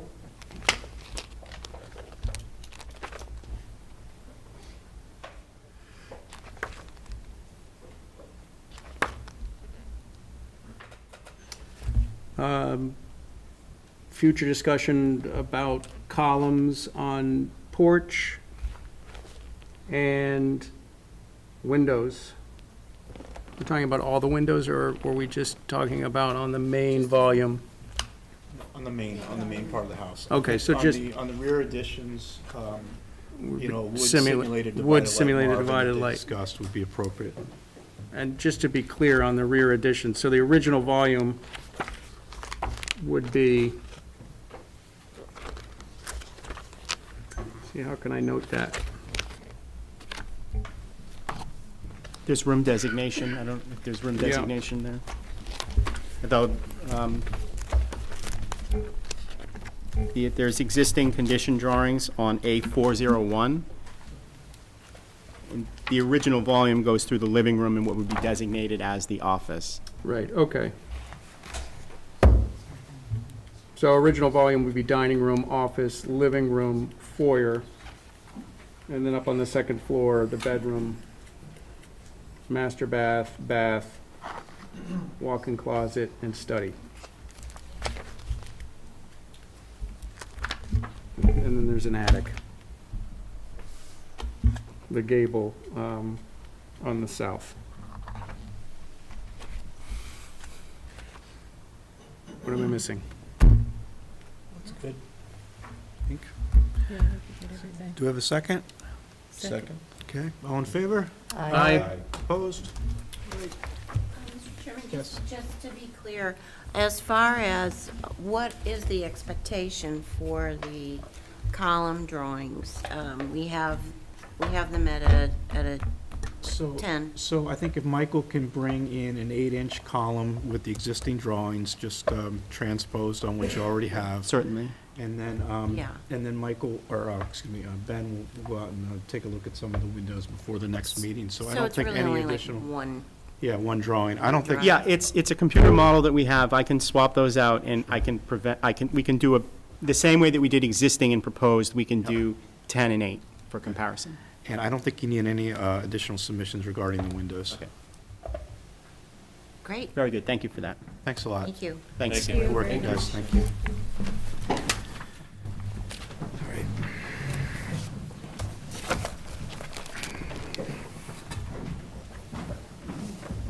Okay, thank you for waiting. Next up, we have 23 School Street. This is for the installation of a new side entry and a window on the, I believe it's the left side of the house, correct, as you're facing it on School Street. Thank you for coming in. Yes. Good to see you guys. Thank you for reviewing our submission. I'm Peter Sabian, here on behalf of Joy and Al Clark, owners of 23 School Street. So the project is mostly about interior reconfiguration of their kitchen and bathroom, which are positioned in the back left corner generally of the first floor. So in the process of arriving at a good design for that reconfiguration, it did touch the outside a little bit, just on that left side.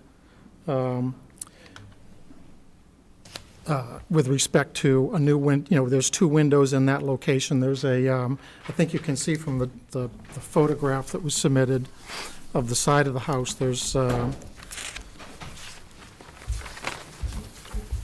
a inset wall there, where there are two windows, so that's where we're proposing to put an entry door and a smaller window, and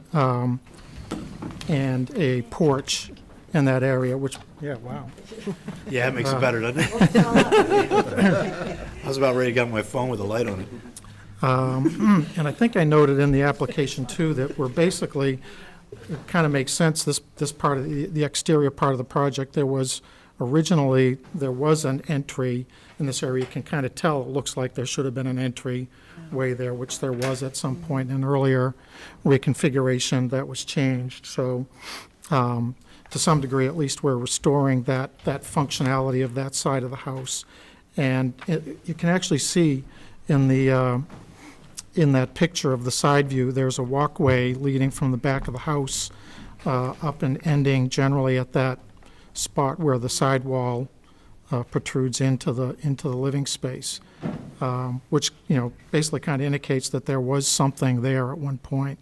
So that's the other, in addition to the, as far as exterior changes, in addition to the window and the door, obviously, to get into that door, we need to put a porch floor there with a couple of steps up to it. So, and there had to have been something like that there originally as well. So I think that's about the extent of, it is the extent of changes to the exterior of the building. So I guess I would just leave it for questions that you may have. Thanks, Peter, appreciate it. Any questions from the audience? Okay, who would like to start? Go ahead. Go ahead, Rami. I just had a question on the porch. Is it just an open porch? It is open. It'll remain open. It'll have some steps facing to the front Okay, and some steps facing to the back, so that Okay. you can go. No railings. Yeah, it's low. It's not high enough. Yeah, it's low enough that railings Okay. won't be required. Mahogany decking is what we're We planning do to want to use. close in the bottom though with some vertical slats, so no animals can live under there. there you go. Which I would hope we could use the PVC for that, because it will be touching the ground. Okay. Thank you. Ben? Do you have a design or a plan for that porch column? Right now, it looks to be 4 by 4. It's probably 5, because it's the age of it. It's a little bigger than a 4x4, but we're gonna just encase it and basically leave it, because we'd have to reconstruct the whole second floor to hold it up. Right, so you're going to dress it a little bit? Yeah. Right. Okay. Yep. You Maybe can with see- a cap detail? Yeah, probably, if you can see in the picture, it's kind of skewed.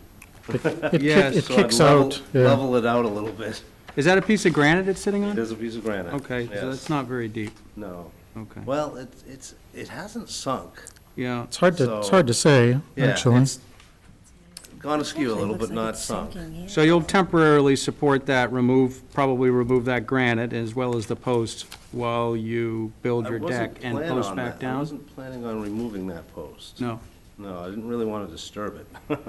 So you're gonna keep it at an angle? No, I'm gonna dress it to make it straight. Oh, I see. You know You'll what I mean? square it up. Square it up so you Okay. can then put a nice crown detail on the top and then dress the bottom. Do you know how far out it is? It's kicked out? I would Yeah, I didn't actually measure Yeah, that, so, it's not huge, I mean, I would say an inch, Okay. because I can go off the house It- to see it. It looks like a lot more than an inch here in the picture, but this might be overstating Yeah. it. Yeah, it does look overstated in this picture, too. I mean, I can look at it, and if I think it's too bad, then, yeah, we might have to address that. Yeah, I think I'm, most likely that post is not through frame. That is, it is just tacked. Well, there's a false ceiling in Okay, that so you'd porch, have to I get through the can't false tell- ceiling. Yeah, I can't tell by looking out just on the outside if it goes all the way through. Okay. Yeah, I know, I looked at that. And at some point, they dropped the ceiling and put some beadboard. Hey, Ben, let me ask you, just on coding, when you get in there and you start doing some work, is there a code that's applicable here, or is it, Well, the town's gonna wanna see structural Yeah. of any work that you're doing, so they're gonna wanna see that you're doing some footings Yeah, for we'll the be doing new the porch. footings for the Yep. deck, and, And I would imagine they're gonna want a footing at that post. Or they're gonna want you to prove that in fact that granite post is below frost, yeah. because you'll be But- working in and around that area. But that's for the building department. Yeah, I'll talk to Mike. I mean, because if it's existing, if I don't touch that, Yep, I don't have to take it out. and then the corner of the new proposed porch is actually out further It into comes the further out, It's gonna be- yes. It's Yeah. gonna be, that's gonna be the So we'll have a new footing. staircase entrance. What of is that post. what is that projection? I'm sorry? What would that projection be beyond that post, would you say? I think it's three and a half feet. Okay, Yep. We're trying to incorporate the walkway that's already existing. I see, okay. We're gonna try to make it a little smaller, but then the whole walkway is skewed from the deck. Because we're gonna have front stairs and back stairs to get back to the walkway Yep. and then to the front. So there will be two new footings on Right, the out- okay. on the Yeah, outside edge of the new 3.5 feet porch. Beyond that. how about the basement window? What are you gonna do there? I'm sorry? The basement window? Yeah, it's gonna have to be blocked off. Yeah, that'll get This will covered be literally under the deck. Okay. in your dryer vent. Right, That's so gonna be I'm gonna we'll replace, yeah, relocate replace it. that to where that tree is, I think, on the front. Another thing that I don't see here is our stove is going on that blank wall, so I'm gonna have to put a vent for the hood top. Okay, all wood windows, Marvin, and you're doing a fir door. Yeah. Correct, yeah. Solid wood door. And is there enough detail here for you on the footing and, you know, the floor? The only thing I would like to see is, I mean, I have no problem with anything here. I'd just like to see some detail on dressing the column, that's all, and that could be submitted after. Okay.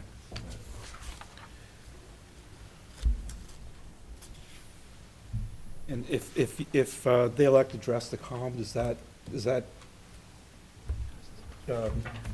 mean there's work done in the column which triggers a? No, that would be more finish Yeah, at no, that point. He's not, structurally, he wouldn't be changing it, yeah. All right, okay. Are the steps then also mahogany steps, or are those gonna be a granite? Not, No, we'll use the mahogany there Okay. as well, yeah. I don't have any further questions. Okay, good, thank you. Anything down here, guys? No, we're fine with the ASIC trim, right? Just in case. The bottom? PVC and Yeah. ground contact? On ground contact, yeah. Now, what about the perimeter, the skirting of the deck? I don't know, have we approved? Just because it's so close to the ground, well, the Verticals will be touching the ground, but Right. I dress the deck out with a skirt board. We've done it on Water tables. Yeah, same as, yeah, it's basically, it's gonna be at the same level as the water table, Right. actually, it's gonna tie into it, Right. so. Okay. So even I'm assuming the kick on the first step would be PVC as well, because that would be within Like it to be, contact, yeah. yep. I mean, there's only gonna be, it's only 2-step up, Right. Yeah, two riser, okay, like 1 step and then you're on the deck. okay. so. Okay. Would someone like to make a motion if there are no further questions on 23 School Street? I can do that. So you're not voting on this? Oh, so I can't make a motion if I'm not voting? Is that a rule? That is a rule. Okay. Don't worry, there'll be ample time at the end. To talk more? I'll make a motion. Okay. I would like to make a motion for a certificate of appropriateness for 23 School Street for a side porch that's added to the, what side of the house is that? What direction is it? South side? Direction is that? No, that heads, that's south. That is, That's south, What right? direction? that east? What direction? East or is the- south? Left side. The porch. There you go. We'll call it left side of the house. With a replacement of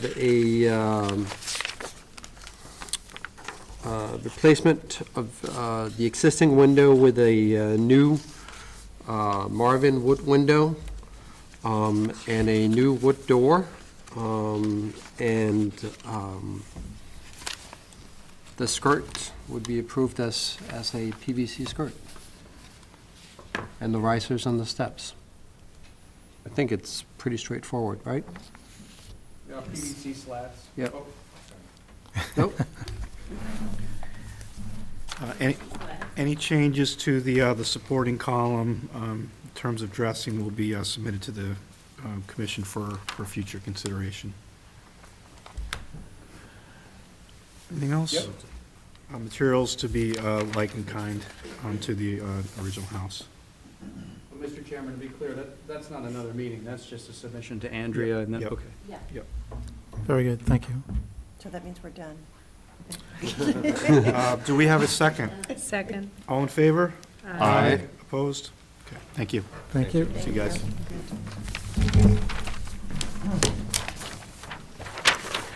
Okay, moving right along, 392 North Street. This is for the construction of a stone wall along Main Street. Yep. How are you? Very good.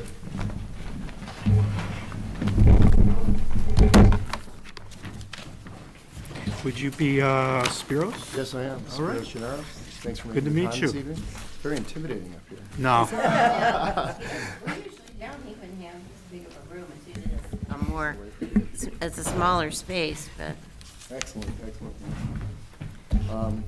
Sure, what questions do you have for me? Want me to walk you through the project? That'd be great. Yeah. Okay, perfect. So we recently bought the house about 7 months ago, and we want, thank you. Yeah, we're new to Hingham, exactly. And I'll walk you through some of the pictures, but effectively what we want to do is kind of create a frame around the front of the yard, put a natural field stone wall, both for noise and privacy, and keep to kind of the traditional aesthetic. So that's the main objective of it all.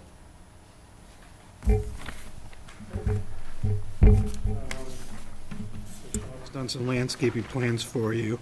Yeah. It looks like you want to plant 3 new trees up front on the other side of the wall. We haven't finished what the landscape design's going to be. There's definitely going to be some combination of trees, evergreens to add to the property. Because right now, if you look at the picture, Okay. under existing conditions, it's a pretty sparse lot.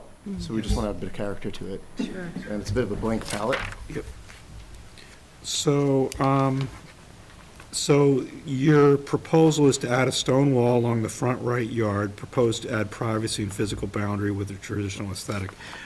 So are you in here for any of the other landscaping changes today, or are you just here for the stone wall? Just here for the stone wall. Do you want to come back at a future date then for the rest of it? Is that how you'd like to Yeah, if there's proceed, or- anything that requires further approval, definitely.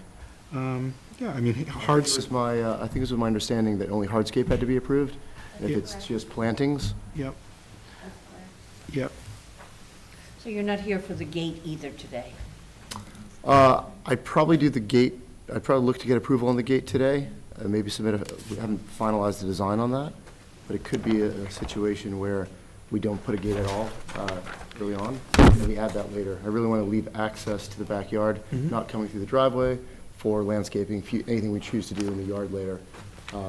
And I've got a concrete driveway, so I don't want any heavy equipment on that driveway. It looks like you have a farmer's gate that's proposed site improvements that Sean's supplied. Is that what you'd like to do? Yes, The farmer's gate? yes. Okay, everybody see that on the second Yep. page? Okay.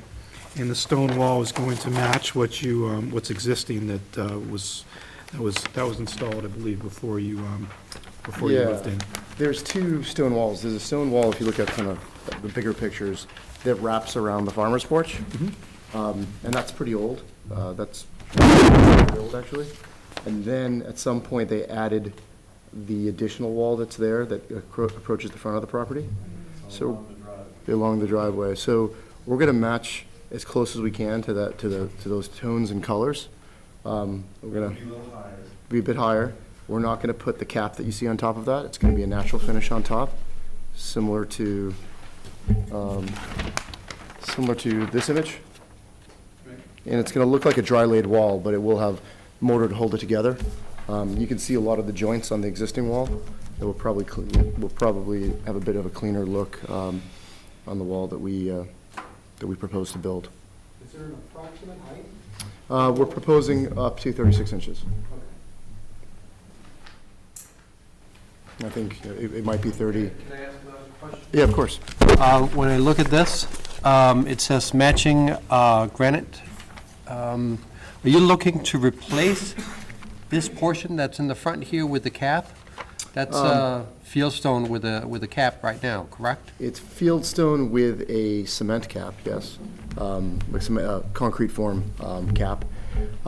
We are potentially looking to get approval if we put a pillar on the other side. We want to match them. So Okay. we're going to either match it as such, so built out of the fieldstone, as you can see. I'll try to get that picture, that one. Or we might do an antique granite pillar. Okay. So we look for approval on either option, and in any and all cases, we'll match them on each side. And just out of curiosity, if you were to do a fieldstone with a stone cap, would that stone that you would put up there, would that match what's currently right behind it? Yeah, it's a good question. That, Or would again, you prefer that you replace it with a granite pier instead? I think we'd prefer to replace it with a granite pier. Again, that's a concrete form. Yep. I don't know that I want to go into replacing that entire cap on that wall, Right?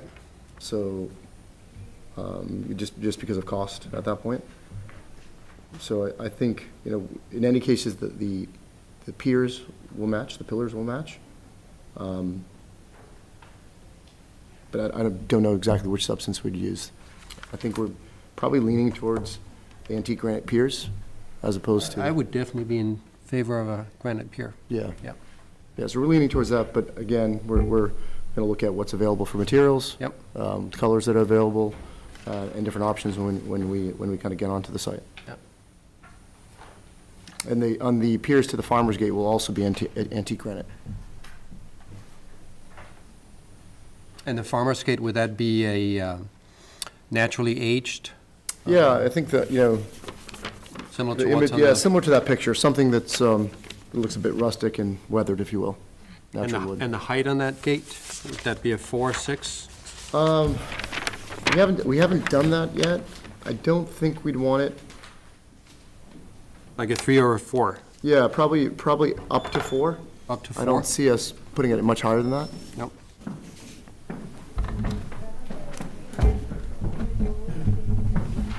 But that's something that I would want to consult with Sean on.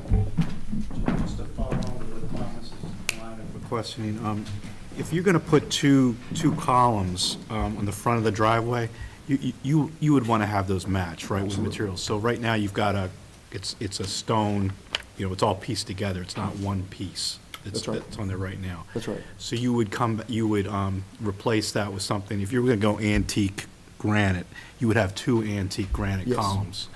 And if you were gonna cap one, you would wanna cap the other, correct? Yes. Okay, and if That you would wanted match the to, caps on both. and if you were going antique granite, you may just wanna leave them as is. Yeah, you wouldn't want to cap them. As is, so you'd have two antique granite pieces with a, you know, your fieldstone wall that you're proposing, okay. All right, just so you have some symmetry. Yes. Yeah, There'll gotcha. definitely be symmetry. Okay. That was good questions, Thomas, thank you. Did you have anything else? I didn't. Nope. Okay, all right. I have nothing further.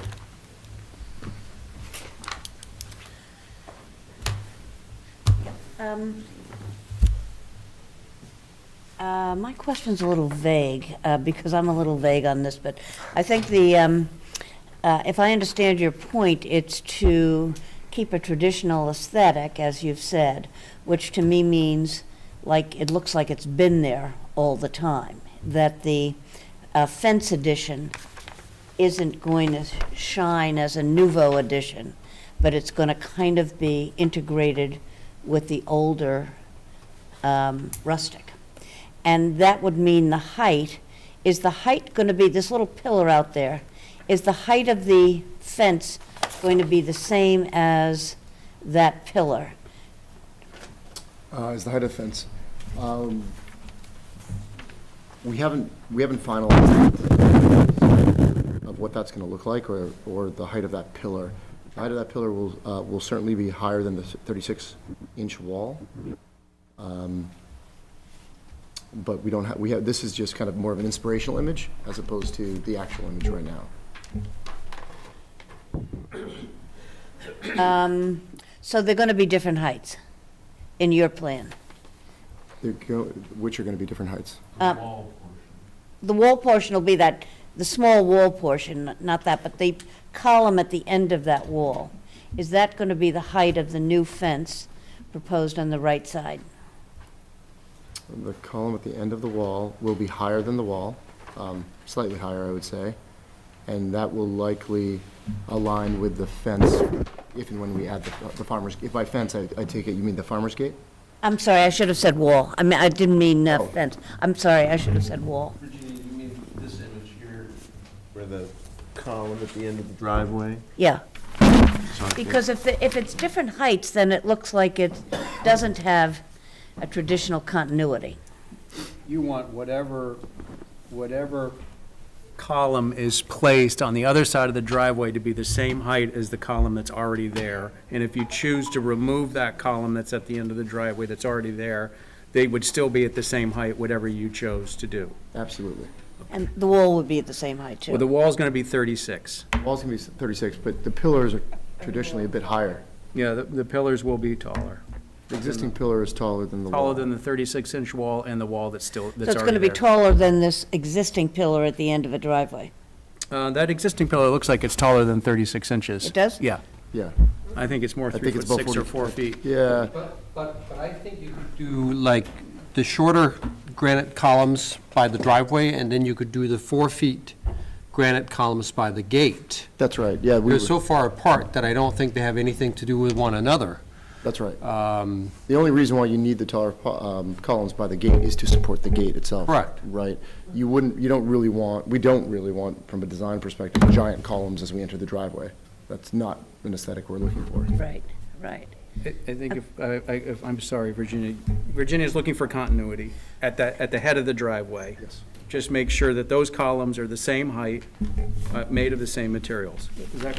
Yeah. Okay. So that it gives an integrality to the whole kind of design, that it doesn't look like incremental additions. Absolutely. That's the intention of why we want to match materials and style Yeah, and heights. and heights. Yes. Columns and height.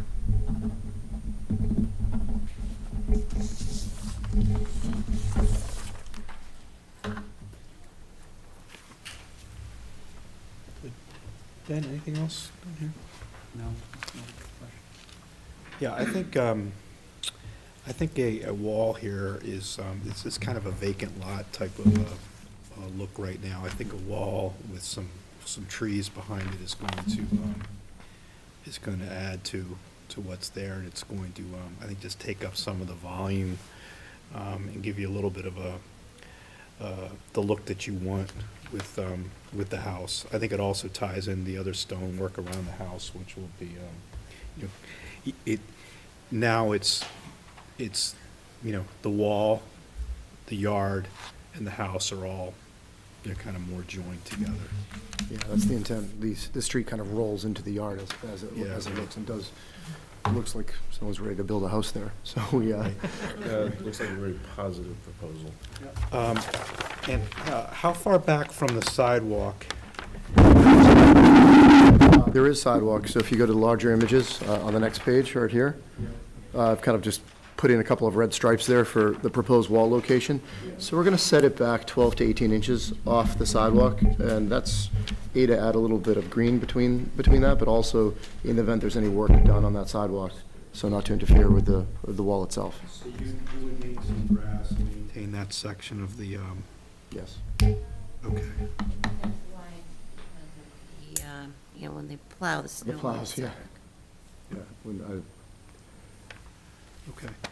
And then, would you, the columns out by the gate itself, would those match up with the, in terms of height with the driveway? I think that they're probably gonna be a bit taller than what's gonna be on the driveway. So if I were to kind of think about something, if it ends up being a 36-inch wall, the columns next to the driveway might be 42 inches, just 6 inches more than that, so not to be too pronounced. I think for the farmer's gate, you might have them slightly higher to support the height of that, of a 4-foot gate. So that would be maybe 4 feet as opposed to the 42 inches. So 48-inch, and if you were to go granite, antique granite on the driveway, you would go antique granite with this, with the gate. The gate posts. Well, I think that is the intention. There's a chance that when we kind of look at what materials are available, what sizes, we could have fieldstone piers to match at the entrance to the driveway, and the farmer's gate itself is the antique piers. So you have continuity at the driveway side, and you'd have the granite on the farmer's gate. The antique granite, I've been looking for this for a bit. It's just a bit hard to source sometimes, and the different sizes that you need. So you'd have a more formal driveway entrance and then an informal farmer's gate. So, you can get a granite that's got 4 sides rough on it that looks antique, how they cut it, so it's not like a clean, not to send you anywhere, but, there are, granite posts that are, you can do all the sides rough, and it looks like they've been in there for a long time. Yeah. Because the antique ones are, you gotta find something that's been taken out from somewhere, and those things aren't exactly, they might have a curve to them, they're not gonna be, as straight as you probably like. Yeah, no, I want them to have a bit of character to them, if I'm honest, so. Okay. What does the commission think about offering some flexibility in terms of the construction of the wall? And, we could lay out the height itself, and then we can give we can describe how tall we want the posts to be. How does the commission feel about offering some fieldstone on what the posts are made out of, whether it's a one solid piece or they're combined with fieldstone? I'm comfortable with that for natural materials. Right. Me Okay. too. Owner's And- choice.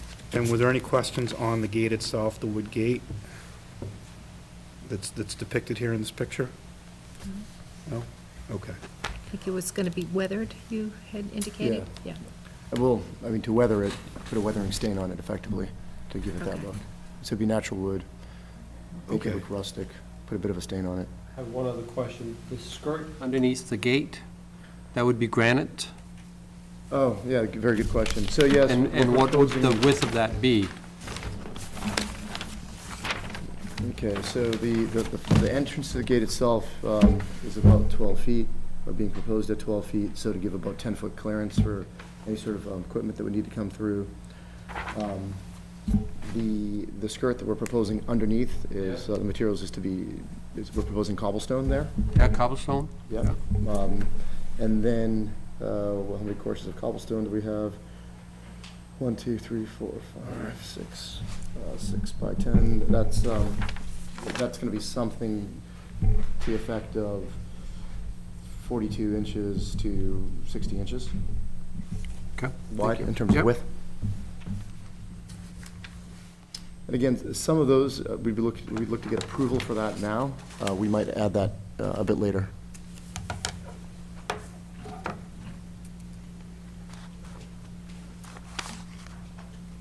Any other questions?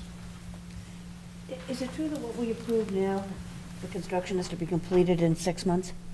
Year. Unless there's a request for an extension. It's a year though, right? Isn't it a year from? 6 months. 6 months, okay. You have to begin within 6 months. Begin within 6 months, okay. Sorry. Anything else? You just have to call for an extension. Yeah, well, we'll definitely, I'm looking to start this sooner as opposed to later. Okay. Do you wanna make a motion on this one? Sure. Do you have the detailed?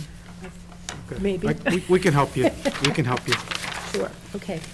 I'd like to make a motion for a certificate of appropriateness for 392 Main Street for the construction of a stone wall along the driveway as indicated on the submissions. The wall is to be set back 12 to 18 inches from the sidewalk and is to be 36 inches is the height. Do I remember right? Yep, 36-inch height, up to. Okay, up to 36-inch height, okay. The wall is to be fieldstone, Native fieldstone wall, depicted in second page of packet. yes.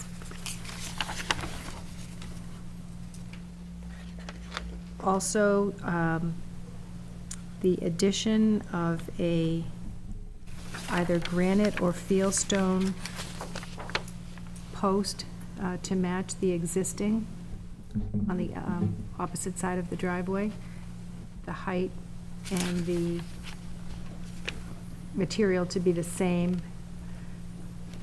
as the one on the left, such that if you were to change that to be granite, the other would be granite.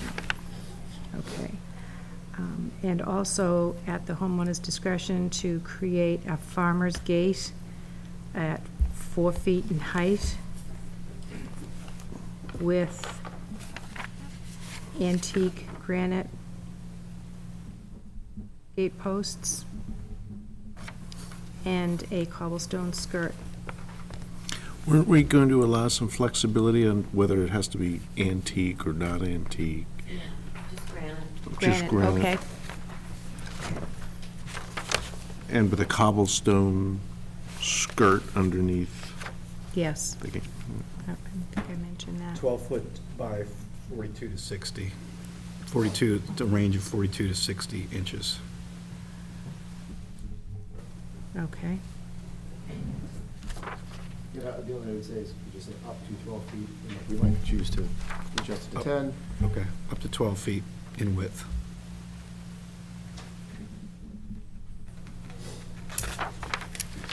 And landscaping is not required to come back before the board. Going back to the beginning, if I understood, maybe I misunderstood, but the new wall is along the front perimeter of that's along the driveway. Right, I think you said driveway, I think. I did, I'm sorry. You must Yep. meant Main Street. I did.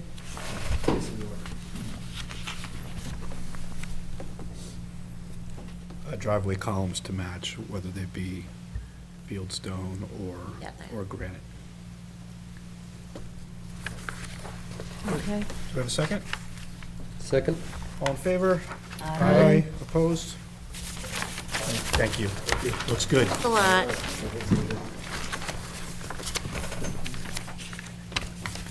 All right. Next up, we have 166 North Street. This is for the installation of a 6-foot-high fence to enclose a pool. Thanks for coming in, sorry for the delay. No worries. I'm Lou. How you doing? Nice to meet everyone. So would you like me to tell you about the project? Yeah, please, thank you. That'd be very helpful. So we're relatively newcomers to Hingham. We moved here in June of last year, and are proposing to do some landscaping in the backyard, putting a pool in, and due to the safety requirements, also installing a fence around the property and along the back and the sides. And for the front, replacing the existing fence, the white picket fence, with a new 6-foot white picket fence in order to account for the requirements of the pool. And then along the side of the house where there is currently not a fence, put a white picket fence that you'll be able to see from North Street that will tie into a fence that'll run along the property line, going all the way back. And that fence we're proposing will be a fence that you can see in the first picture here, the cedar post with the wire mesh. Let in a little bit more light, not be quite so claustrophobic in the backyard.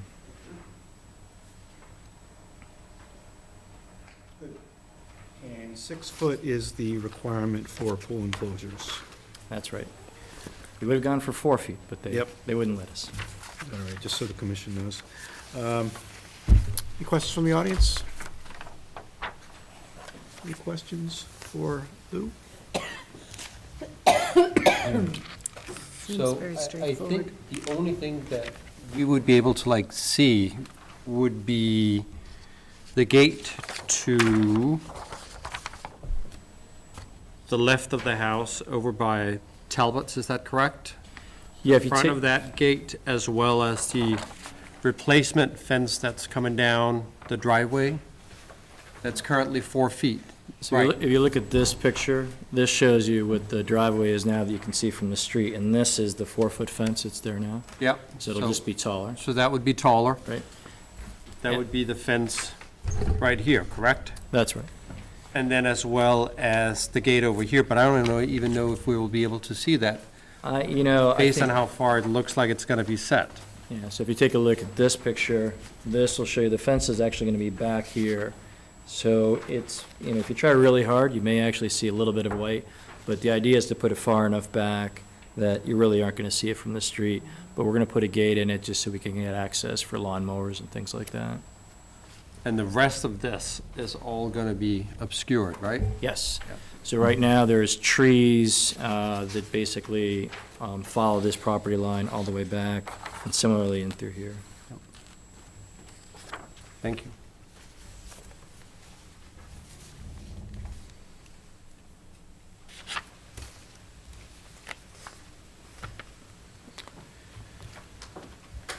Anything else?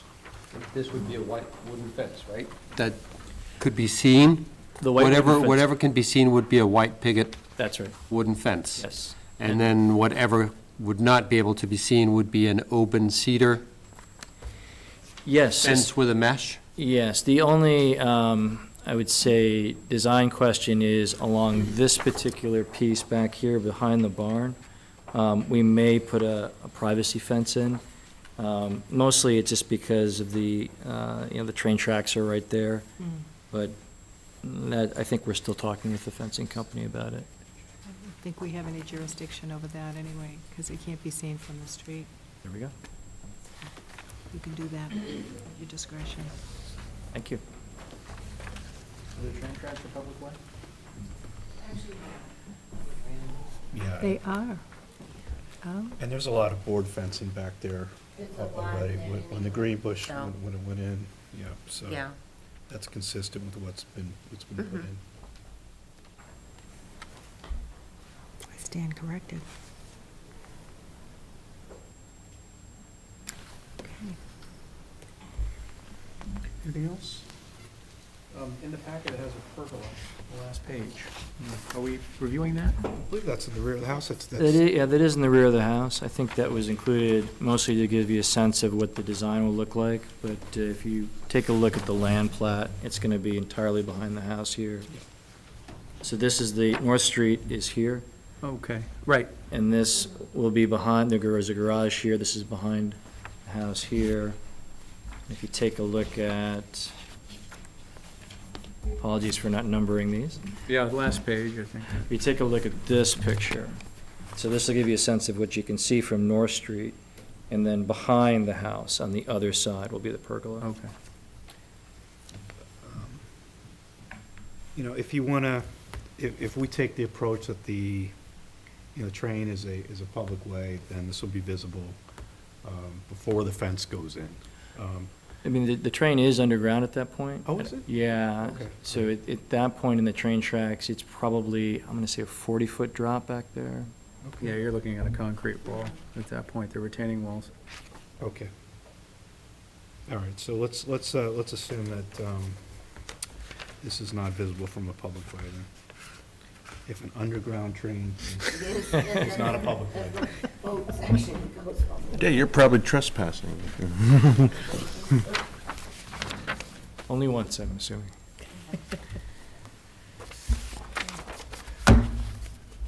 Any other questions? Questions from the audience, neighbors? No? Okay. Justin, can I put you on the spot? I think I am not a voter on this. You are. Am I a voter on this? I'm not. Justin You're and not, Thomas, okay. you Then guys Justin Thomas, that was the one I think I missed noting that. All right, then I'd like to make a motion for 166 North Street to replace a 4-foot white wooden picket fence with a 6-foot white wooden picket fence of the same style. And we'll reference the plot plan labeled L1 in the application for certificate package. Fencing, fencing to the side of the property will be similar to the other drawings in the packet provided. Wire mesh. Does the motion have to speak to that? Yeah. For owner's discretion, because they were Owner's talking about potentially a privacy fence. To the rear. Yeah. Yeah. So, but is that visible and, I don't know that we have to. Owner has discretion to install a privacy fence that is not visible from a public way in the future, at their discretion. Amend my motion according to the chairman's contribution. And, yeah, just left and to the right side of the property, to have fencing that is depicted in the photographs on our packet submitted. There's no numbers on this or a name to the packet, but is that enough for you? We can number them. Okay. Page one of the packet.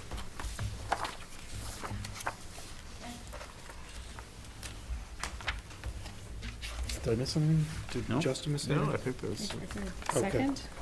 Second from Ronnie. All in favor? Aye. Aye. Opposed?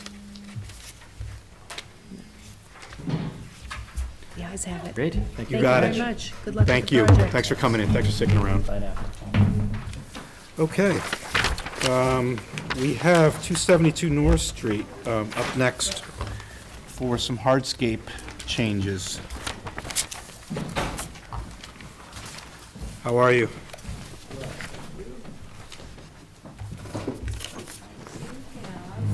Would you be Kevin? I'm Kevin and Marie. Hey, how you doing? Nice to meet you. So we have a packet here from Frank Corrado, who's doing the work for you. Yeah, we're trying to do a couple of different things. In your packet, this is a great piece in color. This is kind of what we're dealing with. You know, we have very, we're very close to North Street. We have basically a gravel driveway mixed with some tar. It's very unsightly, very tough to deal with in the winter as far as plowing. Snow blow, people won't touch it because of the stones. We tend to get a lot of, plowing up of big piles of gravel at the end that we have to kind of remove. And we're also trying to enhance the streetscape, put in something that's practical, and we'd like to increase the amount of parking that we have, because it's very limited there, and add some privacy, because we're really very close to the main street, and we have the train behind us. So we've engaged Frank. We took a long, hard look and tried to find a very good mason that could do what we wanted to do. And we've identified a driveway-friendly material that you can drive on. A lot of bricks would not take the pressure of heavy vehicles. You know, if you have a mail truck pulling in or a UPS van pulling in or something like that. This would, the material I'm proposing, and I apologize, I didn't have a ton of these, is a reproduction material. It's called Town Hall, and it's modeled after an historic North American clay street paver, but it has the practicality of being water permeable, so water will run through it and won't sit on top and freeze, and it'll give us proper drainage, because we do get a lot of runoff from North Street. It looks and feels exactly like a real brick paver from the era. So this is a really good picture of what it looks like. I can pass this around. There's a couple of different colors that's available in. We kind of like this one, but I'm thinking we still have time to make a change in coloration at this stage. So we picked this one. Oh, okay, the one that's Actually, the prior page shows really more like it's used really for a combination driveway and sidewalk. And it's available in this color, which is a little mixture of dark reds and browns. And then there's a more reddish look, which looks more like a brick. She's gonna traditional brick, like the front of this building has. Yeah. Pass that around. So I thought if you'd like, I could go through the packet and show you what we're talking about. So the handout that you got earlier today shows you really what we're talking about. This is North Street, and this is us here, and it's a very small sliver of property that we really have to deal with. There's a retaining wall on the left side of the house as you're looking at it, and a picture of that retaining wall is in your packet.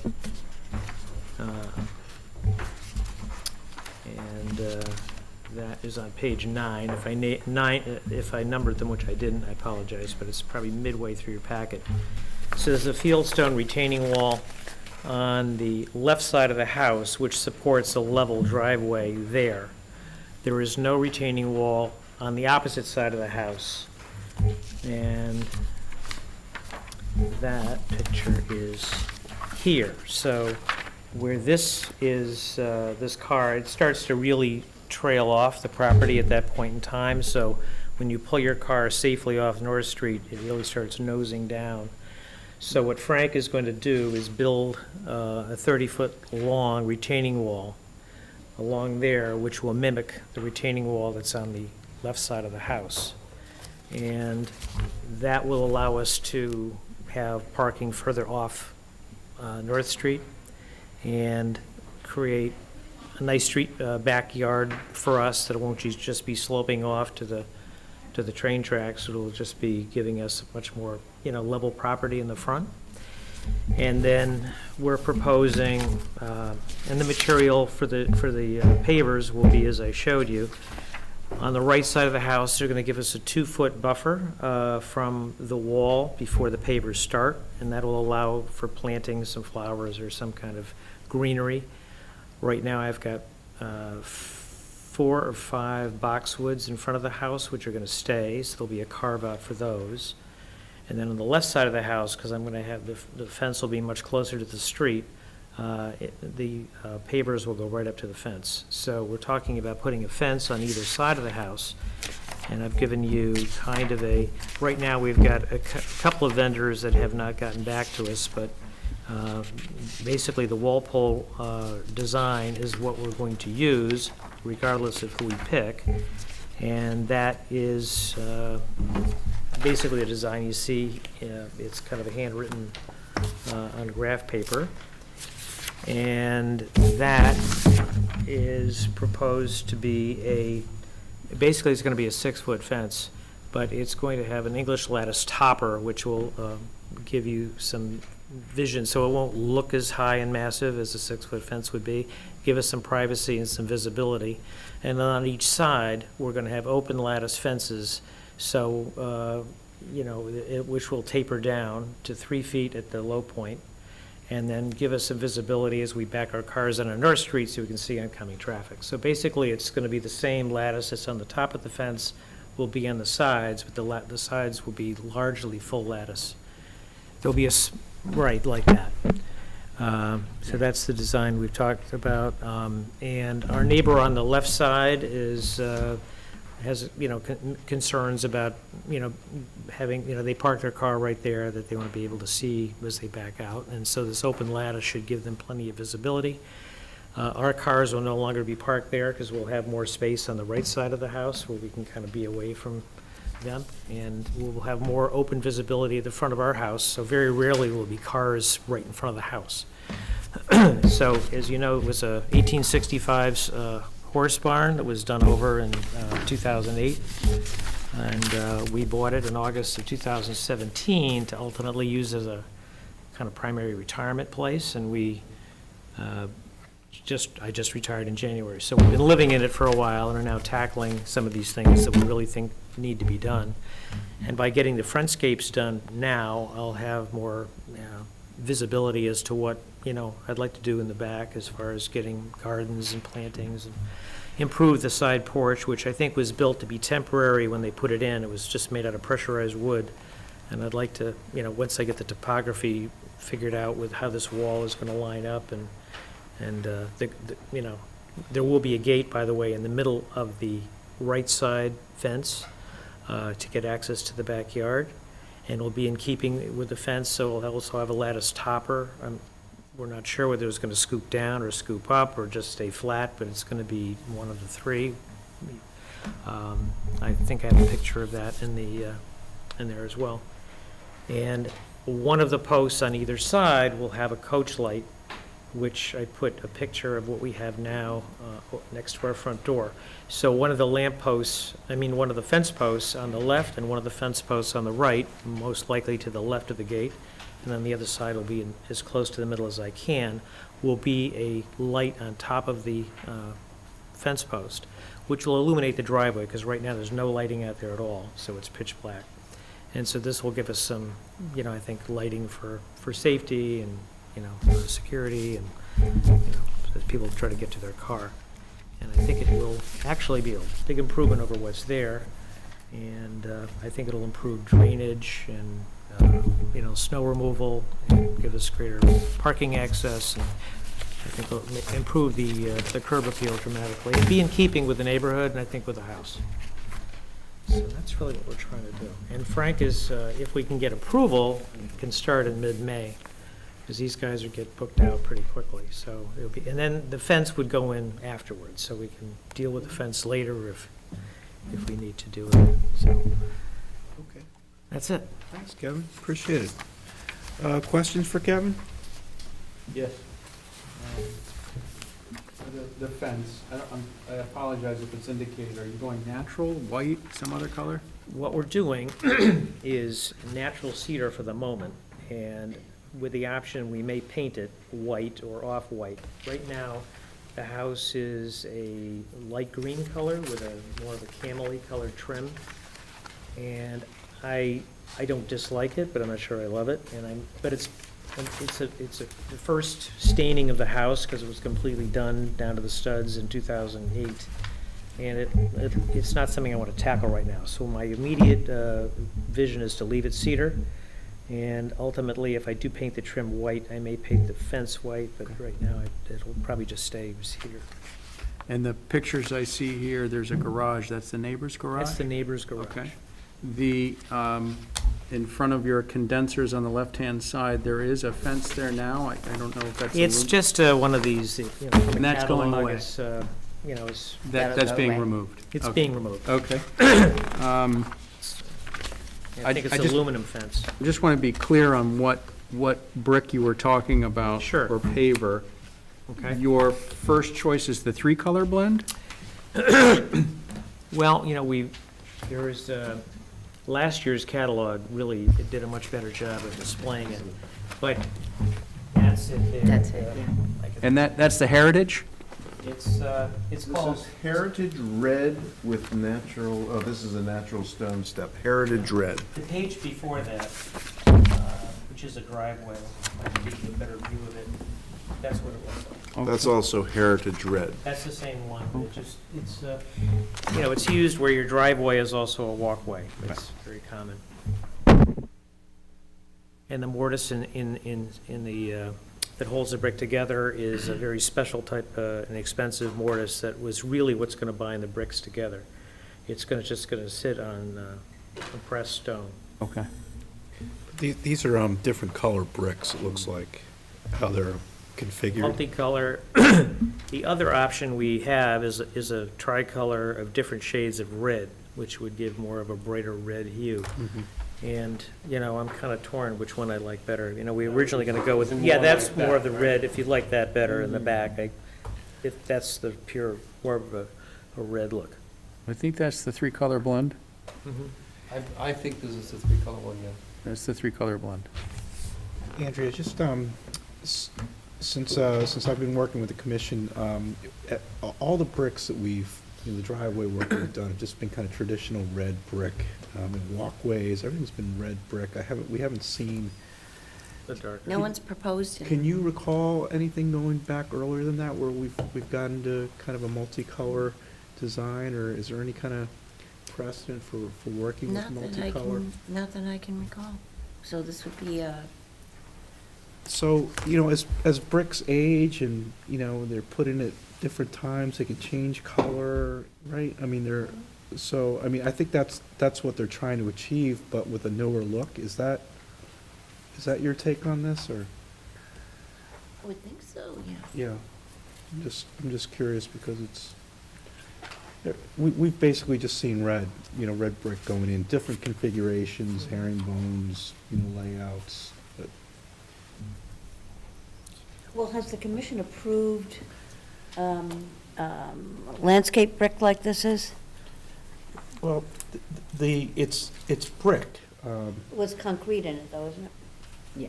It's a composite material. I'm not sure exactly what it is, but they're in antique molds, and they're meant to replicate, because right now, this gravel is about as unattractive as you could think of. So Yep. to me, this is a huge enhancement. And you can't really use brick, traditional sidewalk brick. To drive on. And also, oils and greases will wash off this, which they would stain a real brick. So, most bricks you see are patios, sidewalks. They're really not driveways that I see. And then brick also tends to, water can accumulate on top and freeze and cause cracking. And so I was advised by Frank that it's not practical to use real brick. I mean, I would have, it's cheaper, it's half the price of that, trust me. It's very expensive to do this. So we've recently approved a couple projects on Middle Street. We've approved a project on School Street with brick driveways, just standard brick. If it was just going to be maybe a 1 or 2 car garage and maybe just a short distance, maybe that would be fine, but this is going to be, L trucks coming in, UPS deliveries, other types of trucks that come in and do work on our house. I mean, it's going to be a fairly heavy traffic And you'll area. park on that as well. We park on it, and guests park on it. Our neighbors, when they have parties, ask us if they can use it to park on it. So it gets a lot of use. Yeah, I'm just like, how would we classify, I mean, there's cement in this. How would we classify this as, is this a composite? Normally when we think of composite, we think of, something that's trying to replicate wood, and it's more plasticky. We just haven't been down this road yet, so to speak with. Well, I went to look at it. I mean, we went right to the quarry Yep. here. Wonder if I have in another Hingham. picture. And they actually have them there. There was actually a sales representative from the company that makes it. And it really looks very real. I wouldn't pick it out if it wasn't. Because I'm pretty finicky myself. I mean, I don't want to Yep. put something that really looks fake. I don't Yep. want aluminum siding or. I mean, they call it a paver. Right. Yeah. But it's a man-made paver, yeah. It's a paver that looks like a brick. Yeah. If it was just going to be a walkway, and we've had water issues before, you know, in the front, there's some seepage coming out, you know, where water tends to accumulate. So we're really trying to deal with the snow plowing, you know, and something that'll take. Yep. Because we, you know, we've had mountains of snow there, we've had, you know, luckily this winter hasn't been tough, but last year was very tough. And there's a lot of people who won't plow a stone driveway. What if it was cobblestones instead? Yeah, I mean, that's certainly a natural material. If he can do it, I mean, I'm not, you know, would be amenable to it. I'm not sure how that would, whether it would have the driveway features that that offers and Yep. the drainage. We just haven't done anything approved pavers before, correct? Yeah. Oh. I mean, if you'd like to bring something in, you know, for the commission, maybe that would be, you know, Take a look at it. we'd take a look. I got a sample But of I it just, if you I don't wanna, you may wanna also consider something else too, just to have some I looked at a lot of optionality to papers this. over the years, and what I object to, most of them that are put in a cast mold, and they have little ridges around them, and they look very fake. Each one looks very unique. I mean, I don't know how they pull it off, but technology in making these things have improved dramatically from, you know, when I started doing houses over in the late 80s and early 90s. So this material was very impressive to me, and, you know, because it has those features that are put in there. But, you know, I can understand if you've never done it before, that's, probably needs a little more research. And if I had we were out of town, I would have gone over and got some bricks and brought them in, but, and I can still do that. We have plenty of time, not a lot of time, I guess, when I think about it, but, you know, we can certainly change the material if we had to. I don't think cobblestone would be a problem. I can certainly understand why you would want to do something versus what you have currently. Right. Personally, I would like to see cobblestones or even bigger pieces of granite. Sometimes when you do cobblestones, it could be hard to walk on, especially if they're not completely straight, but you could also do bigger pieces of granite to get more of a completely flat surface. We're also trying to keep weeds from growing through it, because even what we have now, they put this polyester fabric underneath it, and it disintegrates over time, and we have crabgrass everywhere. And so I really don't want to be pulling crabgrass out between bricks. And I was kind of assured that this would just be a uniform surface and just stay that way. And to the, you know, most people's eye, you wouldn't know the difference between this and brick. But I'm happy to bring back for the next meeting. I don't know when your next meeting is, but. May 14th, I think. Maybe in the interim, you can talk with your stonemason and, oh, the 16th. It's May the 16th. And, yes.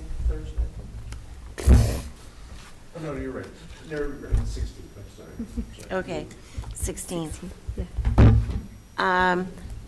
And see if he has an alternative, because something, we certainly don't want to hold you up from his time frame. If he can get Right. started in May, you don't want to have to wait. So I think there are a couple of suggestions here.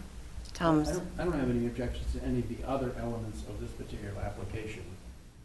I just would like to see a sample of the brick, and I don't want to hold up the applicants. Maybe we Right. can do a conditional.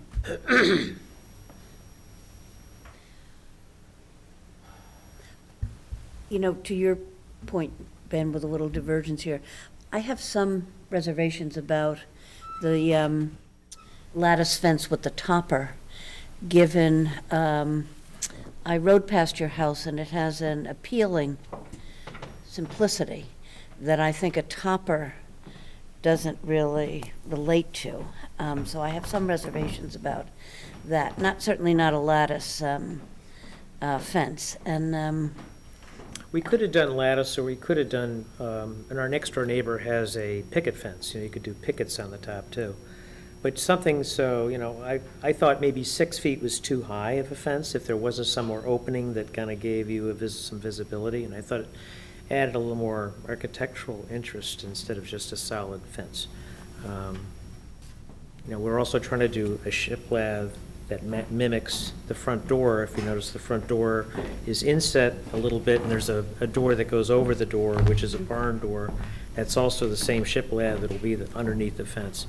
I mean, the primary part of the fence, the solid part. So we try to put a little thought into that, and we were also thinking of what kind of pillar topper, post topper there should be, whether, we thought maybe a round wall might be more interesting, because you don't see that too often. It might be more like maybe what a horse barn might have, but I think it does add a little interest. But, I would be happy to consider another type of fence that would be solid if you don't like any topper at all. But there's not a lot of privacy in the backyard with nothing. You're kind of on parade there. Yeah. And we're just trying to give us a little bit of back, make the front basically what it is, and I think this, whether it's cobblestones or these pavers or brick, it'll be, I think, a really nice addition to what's there. No, I understand your rationale. It's just that, to me, it didn't work so well with the elemental nature of the house. Right. Well, there was a fence there. I mean, I even throw a picture in what it looked like many years ago. You can see that it was shorter, but there was a fence there, and it was a cedar fence. And frankly, when I looked at this property back in 2017, we bought it, and you looked at a Google Earth presentation of the property, this is what you saw. And you saw that there was a cedar fence here. So that was taken down, replaced with this aluminum replica of a wrought iron fence, which is not very nice. So we just want to replace that, and we thought, well, there was one there before, so it's not like it's never been done before. But Is it the overall height of the fence, Virginia, or is it the It's the fact that it's elaborateness ladders of that that it's on design top? compared to the house. Oh, I see. I'm sorry, what? It's the elaborateness of the fence design Yeah. compared to the house. So maybe something with, without the lattice, on the upper. The topper. The upper 18 inches, where you just have maybe just kind of a ballast kind of. Would it be all right to have Less a, busy? It's like Or the Yeah. Or would you the like to see natural a? wood. A different fence? No, like a 6 foot, you don't want a whole 6 foot board fence. Would you like to see a little bit more light in there? yes, Well, I think 6 feet is an unfortunate height for a fence. But, because, Hingham was never a town of fences until they've gotten epidemic proportions recently, and the higher. down the back? Yeah, they're gonna do stone wall, right? On the right matches side, those. it does. It does go down a little bit. I mean, you kind of have to even it up a little bit, so you can Would park both there. fences be sitting on top of a stone wall? No, No, In front of. just, In front of, but a grade of the top I of the see, stone. got it. I mean, this is an alternative fence, it's something like that, which does look like something you might see. It's a topper, but it's just, and our next door neighbor, who has the new house next to him, he has this kind of fence, picket fence, Yeah. kind of mirroring to his fence. Actually, the open lattice, I think, is preferable to the board. I could get over that myself, too, just as an option. In terms of getting openness that you, Yeah. Yeah. Kevin, is there sidewalk right out here? There's no sidewalk. So these sections here come how far out do they, How far do they come out into North Street? Okay, so, you look at your pictures here, I can show you, and the town was nice enough to take, so this is my next door neighbor's fence, which is the open, that's what I was saying. Oh, yeah. Somebody has suggested having this as a toppers, because it would mirror it to this fence. So, my fence would mirror it, basically, there's these stone or cement things that go back to the railroad days that are go between my property and the next door neighbor's property. So I was thinking of really being on this side, kind of ending it where his fence is and just running it down. So basically, there's a gap to the street. There's no sidewalk though. That stump has now been totally removed as of yesterday. And so we're ready to go. And then basically, there would be, you know, the fence would end and then move perpendicular to the house. But this is North Street here, correct? You've got it depicted here as North Street here. I'm sorry, that's not right. They drew that. North Street is actually right in front of, it's going this way. North Street is here. Yeah. So this is North Street, and the fence would end, that drop-down lattice would be about right here. So this is the front of the house I'm looking at here? This is the front? I'm a little confused. Well, that's the fence guy. It's hard to, I think. Okay. This is the house. This is the stone wall. This is that's basically right. going to the backyard. So, do you want, It's 20 feet on the side. do you want to put fence here Here and here? there. Is that what you're trying to show in the Right. drawing? And then this lattice thing is on the sides. Does this come out, the lattice come out into the street? Is that what you No, want? not onto the I think he street. just does, so you can walk, you can walk Show you. in front of it. So basically, where that car is, Yeah. there would be lattice coming right down to there, just to this, basically midway to the car, on this side. Okay. So, for me, I would like to go out and see what's going on. I'm having a troubles, understanding exactly Yeah, what yeah. it's kind of laid out. Does anybody feel that way, or is? I think it's a good idea. The big fence would go across here. This property starts trailing down. So basically, we have a fence going here on top of the wall of Frank's. How it feels. Kevin, do You you would have the fence on top of the wall? It's not going to be on top of it. We talked about that it adds instability over time, so it's going to be right in front of it. So then it'll be 2 feet for little flowers or something, and then it'll start to fade. Can you, if we come out and do a site visit, could you just label, like, Sure. maybe spray paint or something, wherever you're planning on putting the fencing, and the boundaries of where you want to put the brick? Yep. I think it's important we get it right. Do you guys are, I'm totally in favor of doing something, and I completely understand where you're coming from with what you have, because I drove by today with the gravel. That must be frustrating. yeah, But I completely agree that it would be nice to get it right. okay. Yeah. Yeah, site visit would be helpful. All right, we can do that. Matter of fact, I have another fence contractor who's going to have Okay. a plan that, and I saw he spray painted where the fence is. Okay. So that's, We don't want to hold up your project. We just want to work with you as quickly as we can on this. The next meeting is, On the 16th of May. when did you have your contractor ready to go? well, kind of the middle of May. Is what he No said, specific date. He's got other projects, but that would be about the time. Okay, And it's going to take 2 or 3 weeks to do. okay, so if, 'Cause there's a lot of excavation to be done beforehand, and the removal of an old underlay that's tar. okay, so if you could get some options together for the driveway, brick, cobblestone, listen to some of the suggestions here. We'll come out on a Saturday morning before the 16th, and then, hopefully, everything will be together, so we're not holding you up by mid-May. Does that sound like a good plan? Yeah. So, in other words, you could probably engage your mason for a date after the 16th. We have them held, it's just, I don't know what the timeline is to get the materials. I would imagine the stuff, they can get it in a couple of days if it's cobblestone or basic brick. So, that's fine. Okay. All right, I appreciate that. Yeah, Thank thanks you for very coming in, much. Kevin. Thanks. Okay. Thank you. Nice meeting you guys. All right, so that to be continued. All right, thanks for the wait, sorry, guys.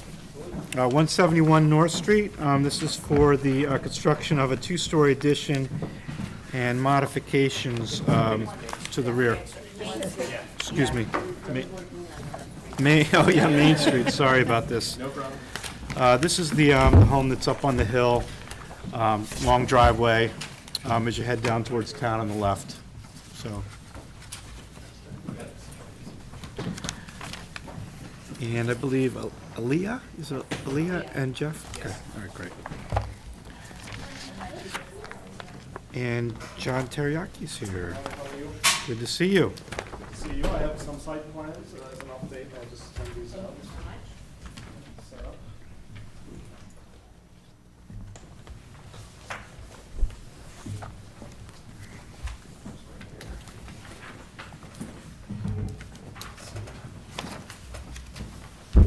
Yeah, so 171 Main Street, I'm here with Jeff and Ilya Haywood.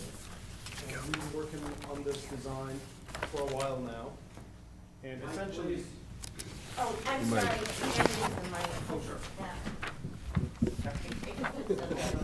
No, I'll just move it right here. If that's okay. And essentially, it's an addition of a two-car garage and expansion of a family room on the first floor and a new master suite above the garage and a couple of other additional spaces. But just to talk about the location of the property, it's a bit unusual, as Hans mentioned. It is up on a hill. I'm gonna make you talk into this. Oh, yes, Hans. You don't have to be like a punch singer, but.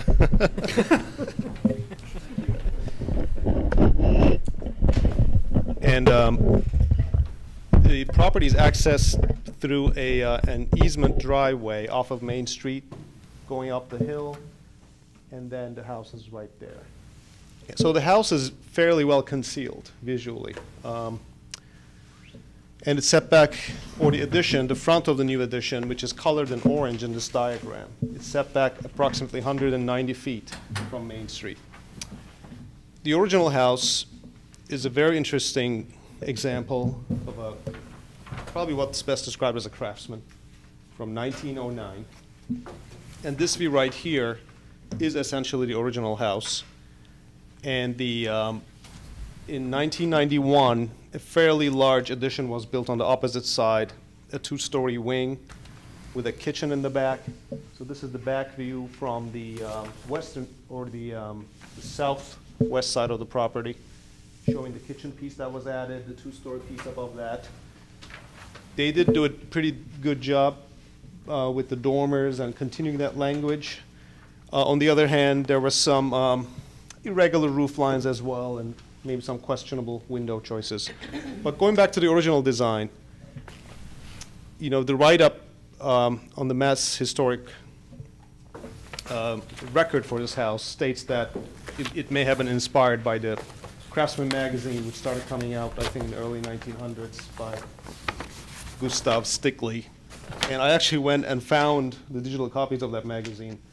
There's an online archive, and I found some examples of some homes on there. Because every month they came up with an example design. It's like house number 9, house number 10. And you can see a similar pattern of facades with irregular windows. There could be 4/1s, 6/2s, squarish panes, vertical panes. It's kind of all over the place.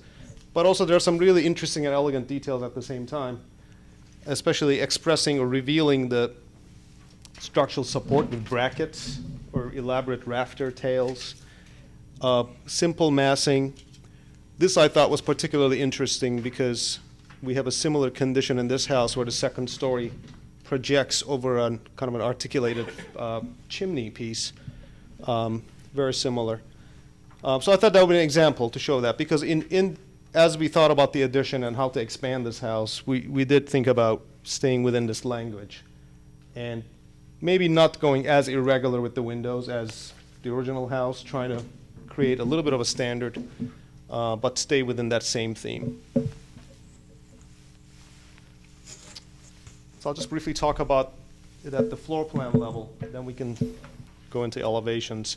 So on the left side is the existing first floor plan and the proposed, or existing second floor. On the right side are the proposed plans, so you can do kind of an apples-to-apples view of it.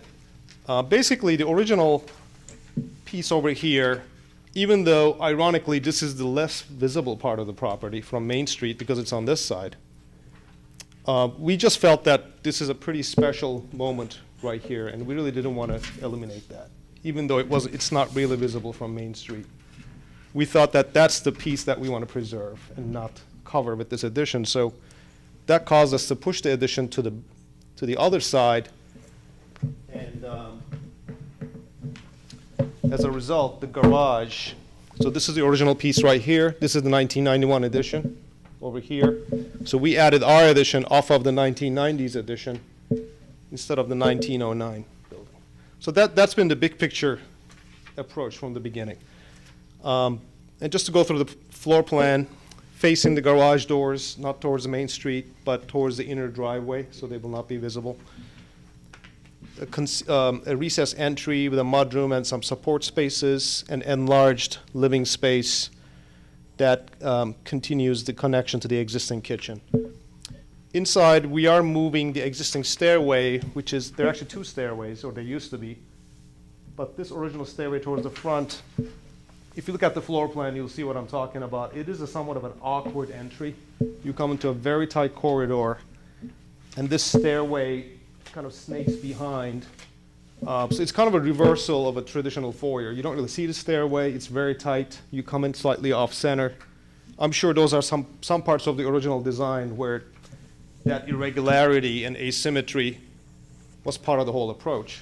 On the other hand, that is something we would like to modify right here. And so we have some suggested modifications to the entry portico, essentially rebuilding it but centering it, and at the same time proposing new windows up here. And I'll go through that in the elevation. And as a result of that approach, that provides an opportunity to create a much nicer foyer. When you come in, there's a double height space and basically an enhanced version of the second stairway that's rebuilt. So you come into the foyer and you will see the stair and the railings leading up to the second floor.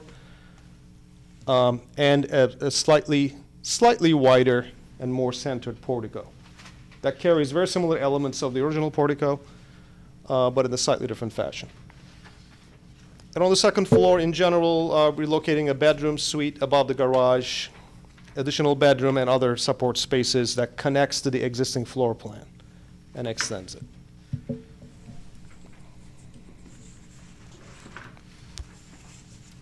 Again, the elevations are side by side. The left column are the existing elevations. The right column are the proposed elevations. This is a complex house to draw because of different angles. So, but essentially, this elevation right here is the more or less the north elevation as you would see from Main Street, except you wouldn't really see the whole thing. But if you looked at the whole thing, this piece right here is the end of this bar we're adding. So we're trying to break down the scale of that piece, so you won't even be able to tell that it's a garage. Putting the shed dormer with the articulated rafter details, and kind of setting the scale down a little bit, and really hide everything behind that. So what you see from Main Street is really that 24-foot wide wing, and the bulk of the addition goes, depth-wise. So you really won't get a sense of how large this addition is really from the street. And as we're wrapping around the corner, here's the elevation, looking at it from the driveway from the left side of the house. So you will see the garage wing over here. Off of that driveway, the new mudroom entry. And here's the new portico that I was just talking about. And you can do a side-by-side view of that, the new portico versus the original portico right here.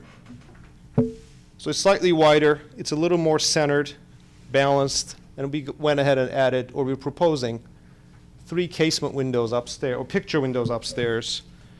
And since these are original windows we're replacing, we're proposing these to be true divided light windows. And same thing with the side lights and the door. And all the new construction windows, we're proposing them to be wood exterior, but simulated divided lights. And from a material perspective, we're proposing to continue the stucco.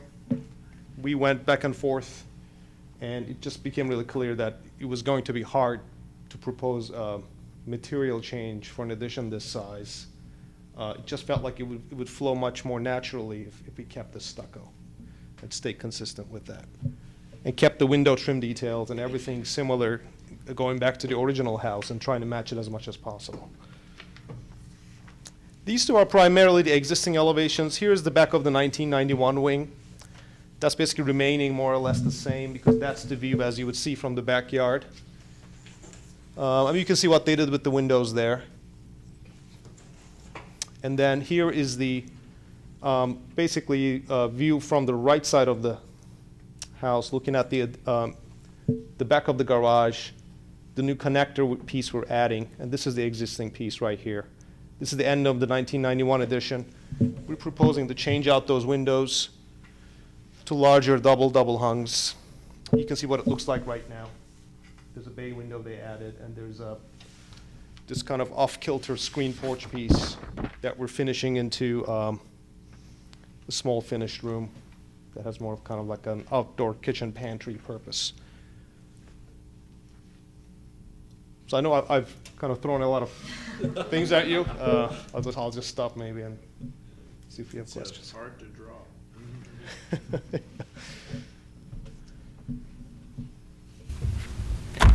Anybody, questions for John?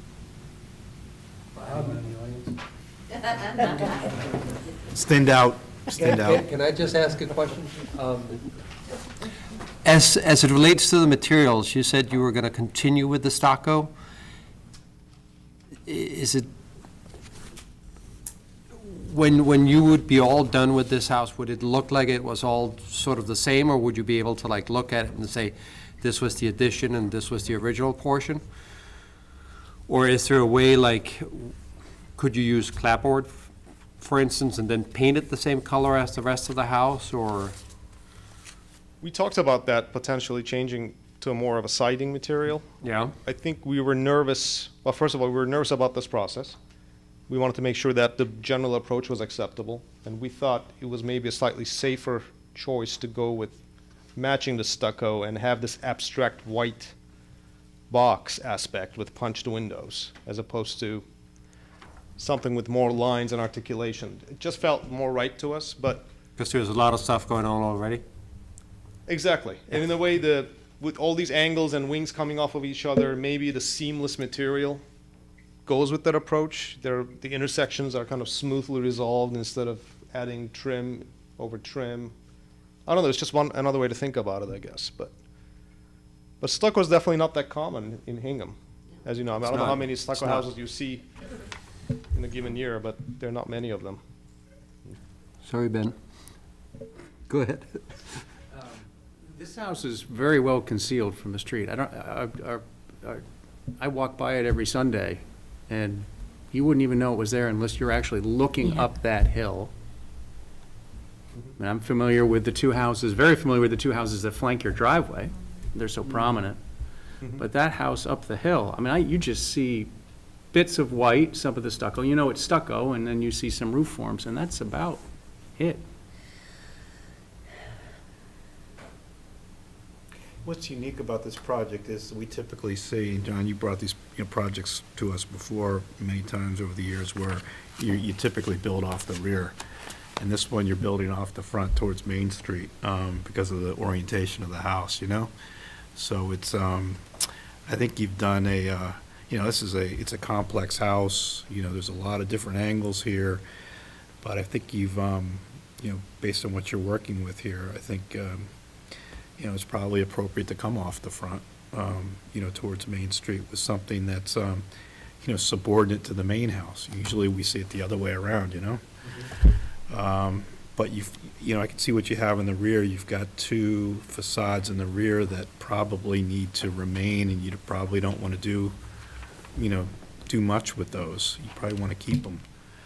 And then, based on where the driveway is and how the yard's configured, you want to come up into the front. So it's like Ben said, in the winter you see more. In the summer you don't see much of anything. I think it's appropriate. I think it works with the with the existing house.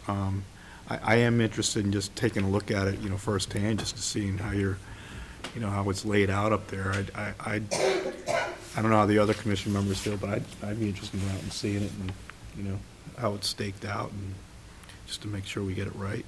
But I don't see, based on what I'm seeing here, I don't see any major issues.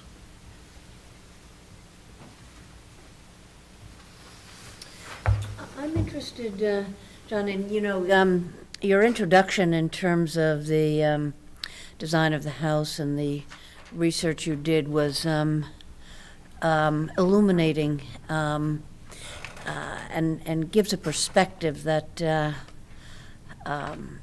is thank you for. But with that in mind, when you talk about changing the entrance portico, reconciling your reverence for what was with your reverence for what you want to do, I'm just curious in how you came to that change. Yeah, it's a good question, because that window, and they call it a Wyatt window, over here specifically goes with that stairway. The height of it and the way it's displaced. And then this tiny window here is inside a small little closet under that stairway. It's almost like a little complex kind of children's play area kind of aspect to it.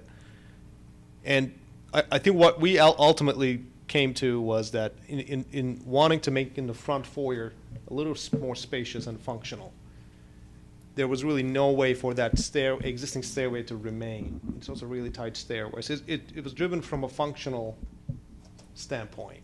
And I think we were able to make the argument that if that piece, that piece is part of that composition, but is that the most essential piece of the composition?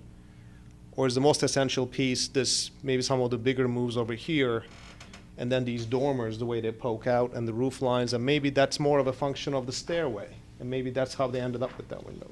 So I think we could justify it that way. In the hierarchy of that facade, maybe that window was toward the lower end anyway, so that's the justification we made. Yeah.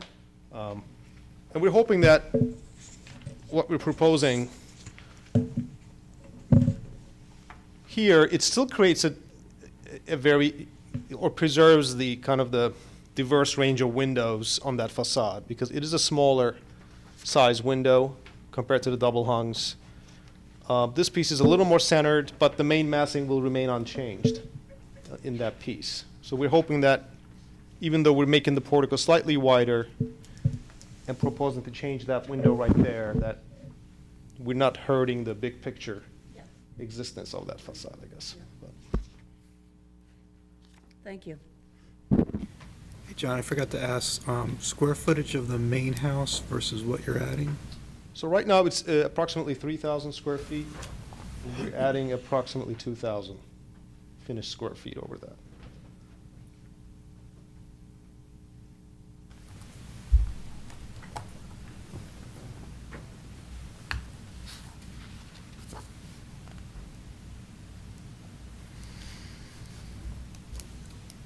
Anything else for, In the addition, you're looking to change the windows based versus what's existing?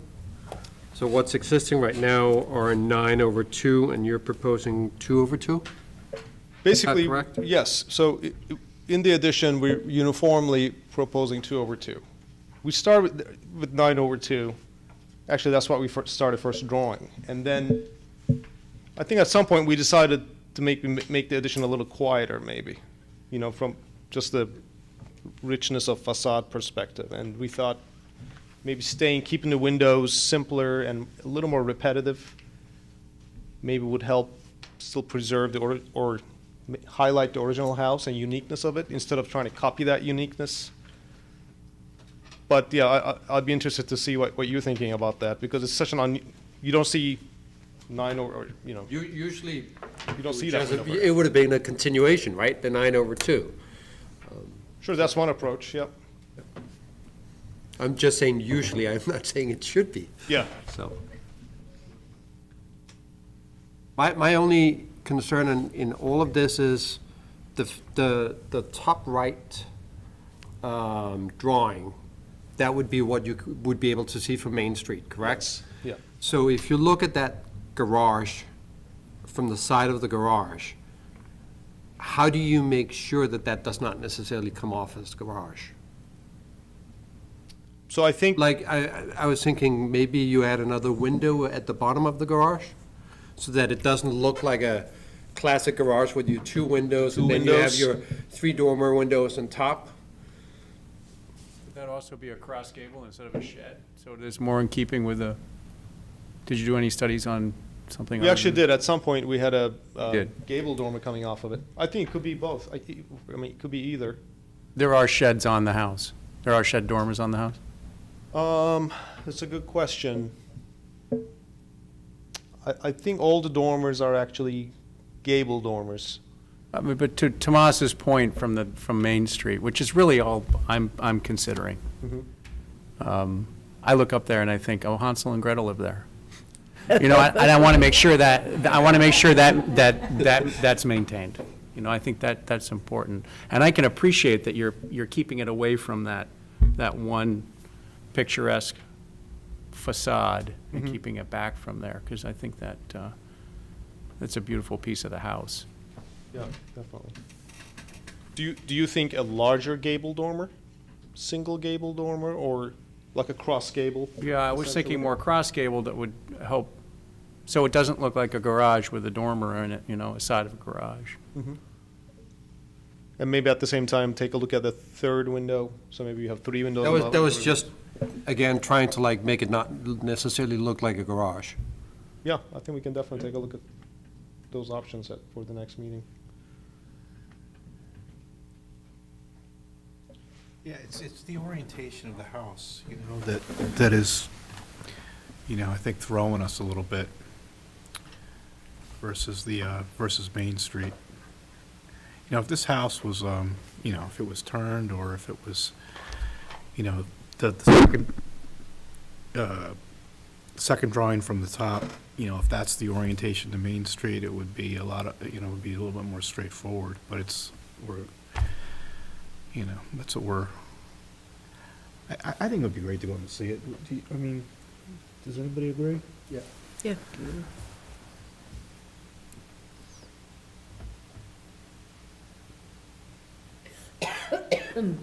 Maybe have it staked out a bit on the perimeters of the addition, so we can see how that works, and we can look at it from the sidewalk down on Main Street, and you know, maybe you can put a couple pieces of, you know, wood in, you know, just to kind of see where the front of the garage is going to be. The side of the garage or the actual overhead garage doors? Well, I don't think the garage doors you're going to see from Main Street. I think No, you'll so see. that face, Yeah. that's the side of the garage. You talking about these two corners? Yeah. Those Yeah. two corners. Locating those two Yeah, corners, maybe. maybe put a supportive full wood. Yeah, put some, how tall is the, is that, is it 12? How tall is the, to the trim board? It's less than 12. I think it's approximately Yeah, probably 9 feet or so from Yeah. grade, 9 to 10 feet. Well, that's the second floor. Yeah, okay.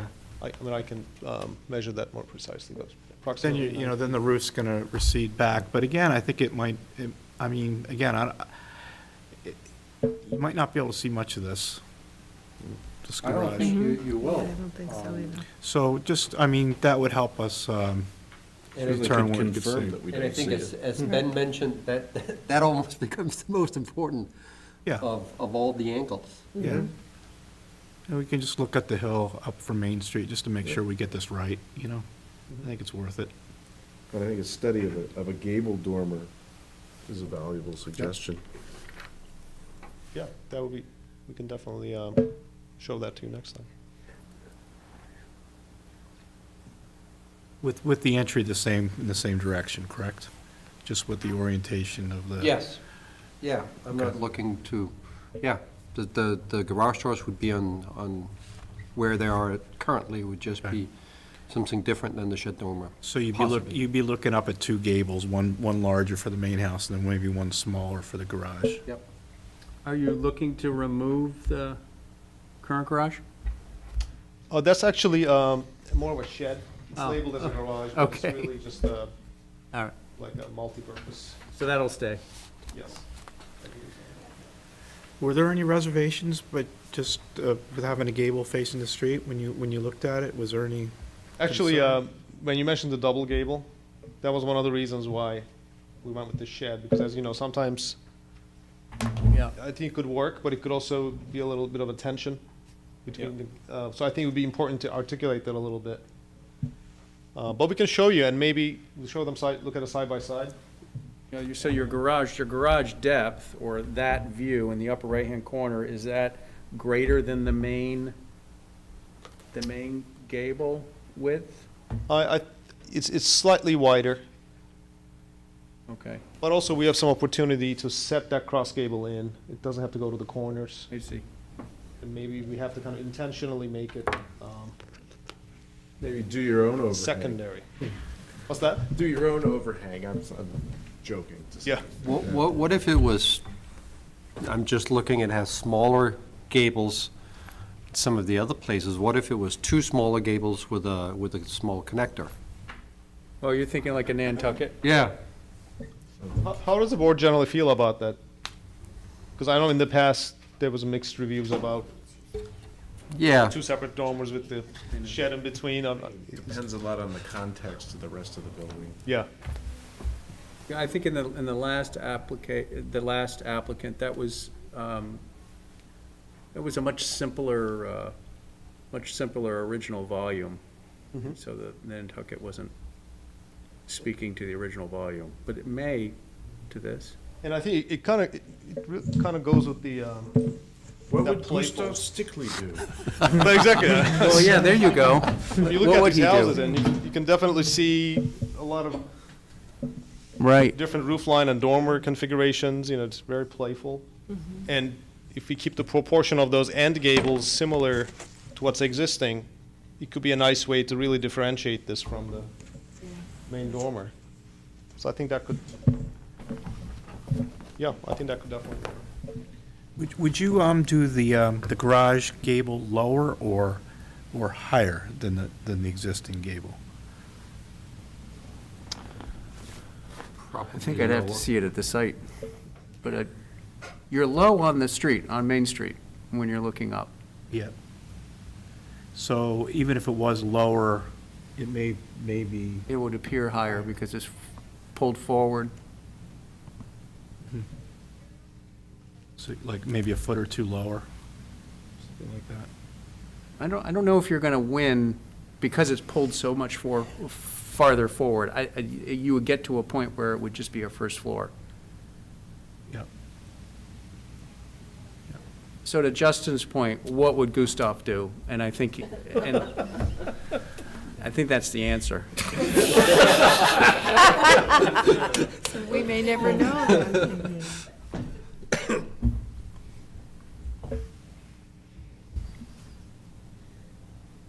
We'll come up with some ideas for that. Okay. That would be great. Are you available on a Saturday morning before the 16th of May for us to swing by? Would that be all right? For like half an hour? Sure. That'd be great. That'd be very helpful. So I'll coordinate that. Okay. Sounds good. Hey, thanks for sticking around. Thank you. Sorry for the late hour.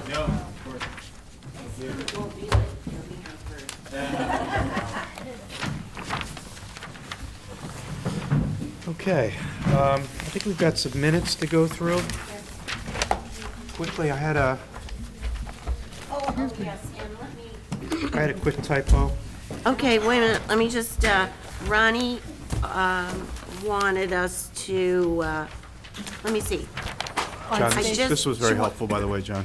Thank you, that was very helpful. I'm sorry. That's all right, I'm just, Ronnie wanted to add to 6 Station Street that, She had asked about a provision for a public outdoor sitting area, and it was stated that there was no plan for that, but that there were ongoing discussions with the town about a memorial statue. And so, just for the record, so Right. that it's been discussed. Yes. That's what, we'll add that in. Yeah, there was discussion of a bench, I thought, as well. Yeah. Yeah. Yeah. Well, that had been said to not this past meeting, but a meeting before, that they were gonna put it in, so then I asked about it, and they said no, that there was no provision this time. I was disappointed, because I think some public seating down there would be really nice. But they said that they were in discussion about a statue. Was it Lincoln? No, yeah, Benjamin Lincoln. Benjamin Lincoln statue. And that they were still talking to the town. So I just wanted to preserve that, because I think it would be nice if they did incorporate some sort of public Totally. sitting down Yep, good point.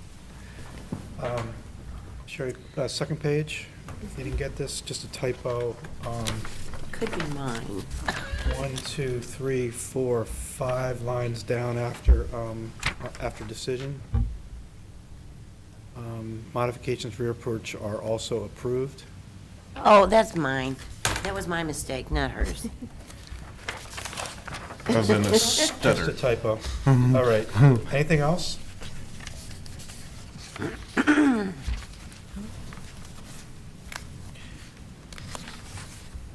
I'd like to make a motion to approve the minutes for March 14th, 2019, As amended. as amended. Do we have a second? Second. All in favor? Aye. Opposed? Okay. Again, I'd like to congratulate Sherry on her minutes. This is so Great good. job. Yeah. Miss turnaround. Sherry A is lot the of text best. in there. Yes. Really good. And let me tell you how not easy it is, because you have to, Anybody who's ever written minutes, it's not It easy. isn't. So, Ben brought in a boral sample, yes, and I we want to thought, see that. I thought maybe, I mean, it's late, unless you guys want to, we can do it now, or we can do it next time. Oh, let's look at them now. Yeah. You want to look at it real quick? Okay. Brought in two. Oh, boy. For reference, you there's order some wood. This is real wood? Yep. And that's a boral, and then this is PVC. Wow, this is great, Ben, thank you. Yep. So the boral is a fly ash, which is a byproduct of coal combustion. I don't know the process of actually the binder that's used to make the product. That part I couldn't find. But obviously the fly ash needs to be bound somehow. Fly ash is a product of burning. Coal. That looks like tough stuff. So there is a shininess, there's a little bit more of a sheen on the, So that's the PVC, and some of the PVC does have a shine, that's This is PVC, yeah. PVC. yeah. Okay. And both these are wood, correct? Yeah, the flatter one's wood, the flat one there. Yeah. This is Woodwood.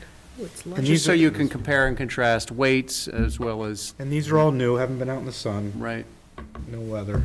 right. And you want to take a look at, when it's cut, what the cut edge looks like. In terms of saw marks and things. Well, you'll see that has a spongy Has a exposure. Yeah. Aspect. And then when the boral is cut, which you could take a look at what's in your hand there, not as dramatic, but still. Is there any, inhalation issues with the boral cutting it? Oh, yeah. I mean, like, wear a mask when you work with the Yeah, stuff? yeah, You know, I've heard that about the PVC, but. right. It's very similar to the hardy plank in terms of the safety precautions. Probably should be protecting yourself cutting wood. too. Yeah, So- yeah, well. But it's a dense material, it's heavy. It comes in all kinds of different profiles. It is more stable than the plastic, so with the change in temperatures, the plastic will shrink and expand much more dramatically than the boral. And nailing and screwing a boral, Pretty similar fastener To wood. schedule. When we have used it outside the district, we use screws, because we just want to make sure it doesn't move. And you've used the boral, are you using it more extensively now, or using it No, less? the crew is it said no more boral. Why is that? I think probably because it more is beating up the saws. It's hard on the equipment, and heavy too. It's and it's hard to carry a 16-foot piece alone because they will break. They're brittle. Oh. So it's more work. How is this held up over time? Do you know? So I only have one. This has only been offered at the local lumber yard for the last maybe year. So we only have one installation, and we're keeping an eye on it. It isn't as stable as wood, but it's still much more stable than the PVC. So then it's more stable than AZAC or? Yeah, right. What's the other one? There's Coma, AZAC, Clear with a K. Yeah. What's the difference between AZAC and PVC then? It's the same. It's the same, For our purposes, it's the same. AZAC is a brand name. Right. And Coma's a brand, and Clear is a brand. With a K. Right.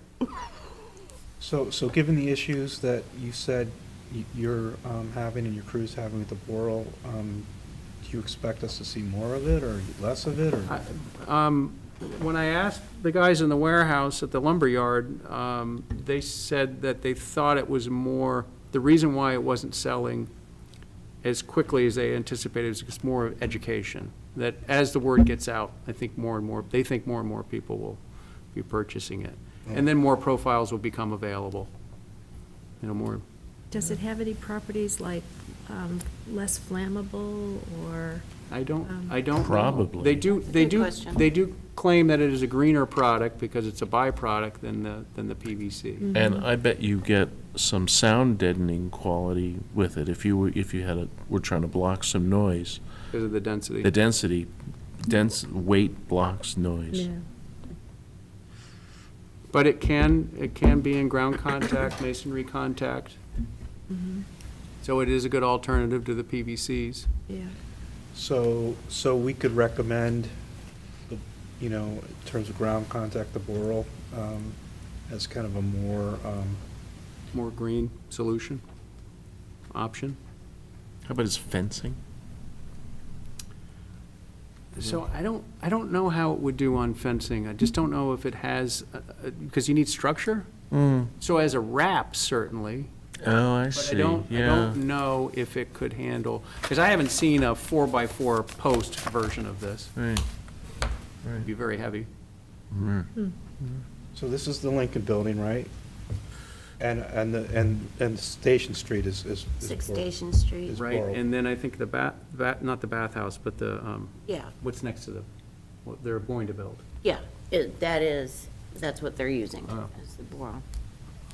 The snack shack and the, And, it has two different sides. If you wanted to go rustic, which you actually, if you go to the Meadows, they're using this in the Meadows where they have board and batten.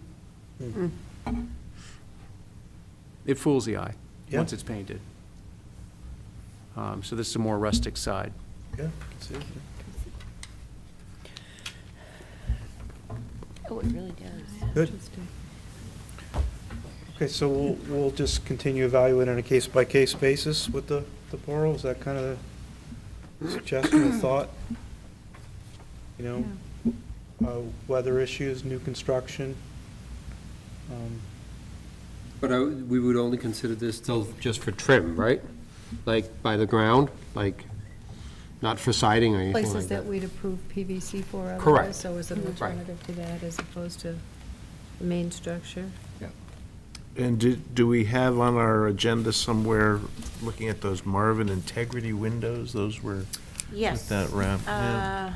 That's coming up next time. That's coming up. Coming up. Actually, that leads into my next thing, Ultrex, which is on 650 Main Street. She's hauling in the window. And I had to schedule that on April the 17th, so I'm looking for volunteers. We just need a quorum. That's a continuation. That is the garage, as my son-in-law would say. 650 Main Street. The little garage? Yes. Yes.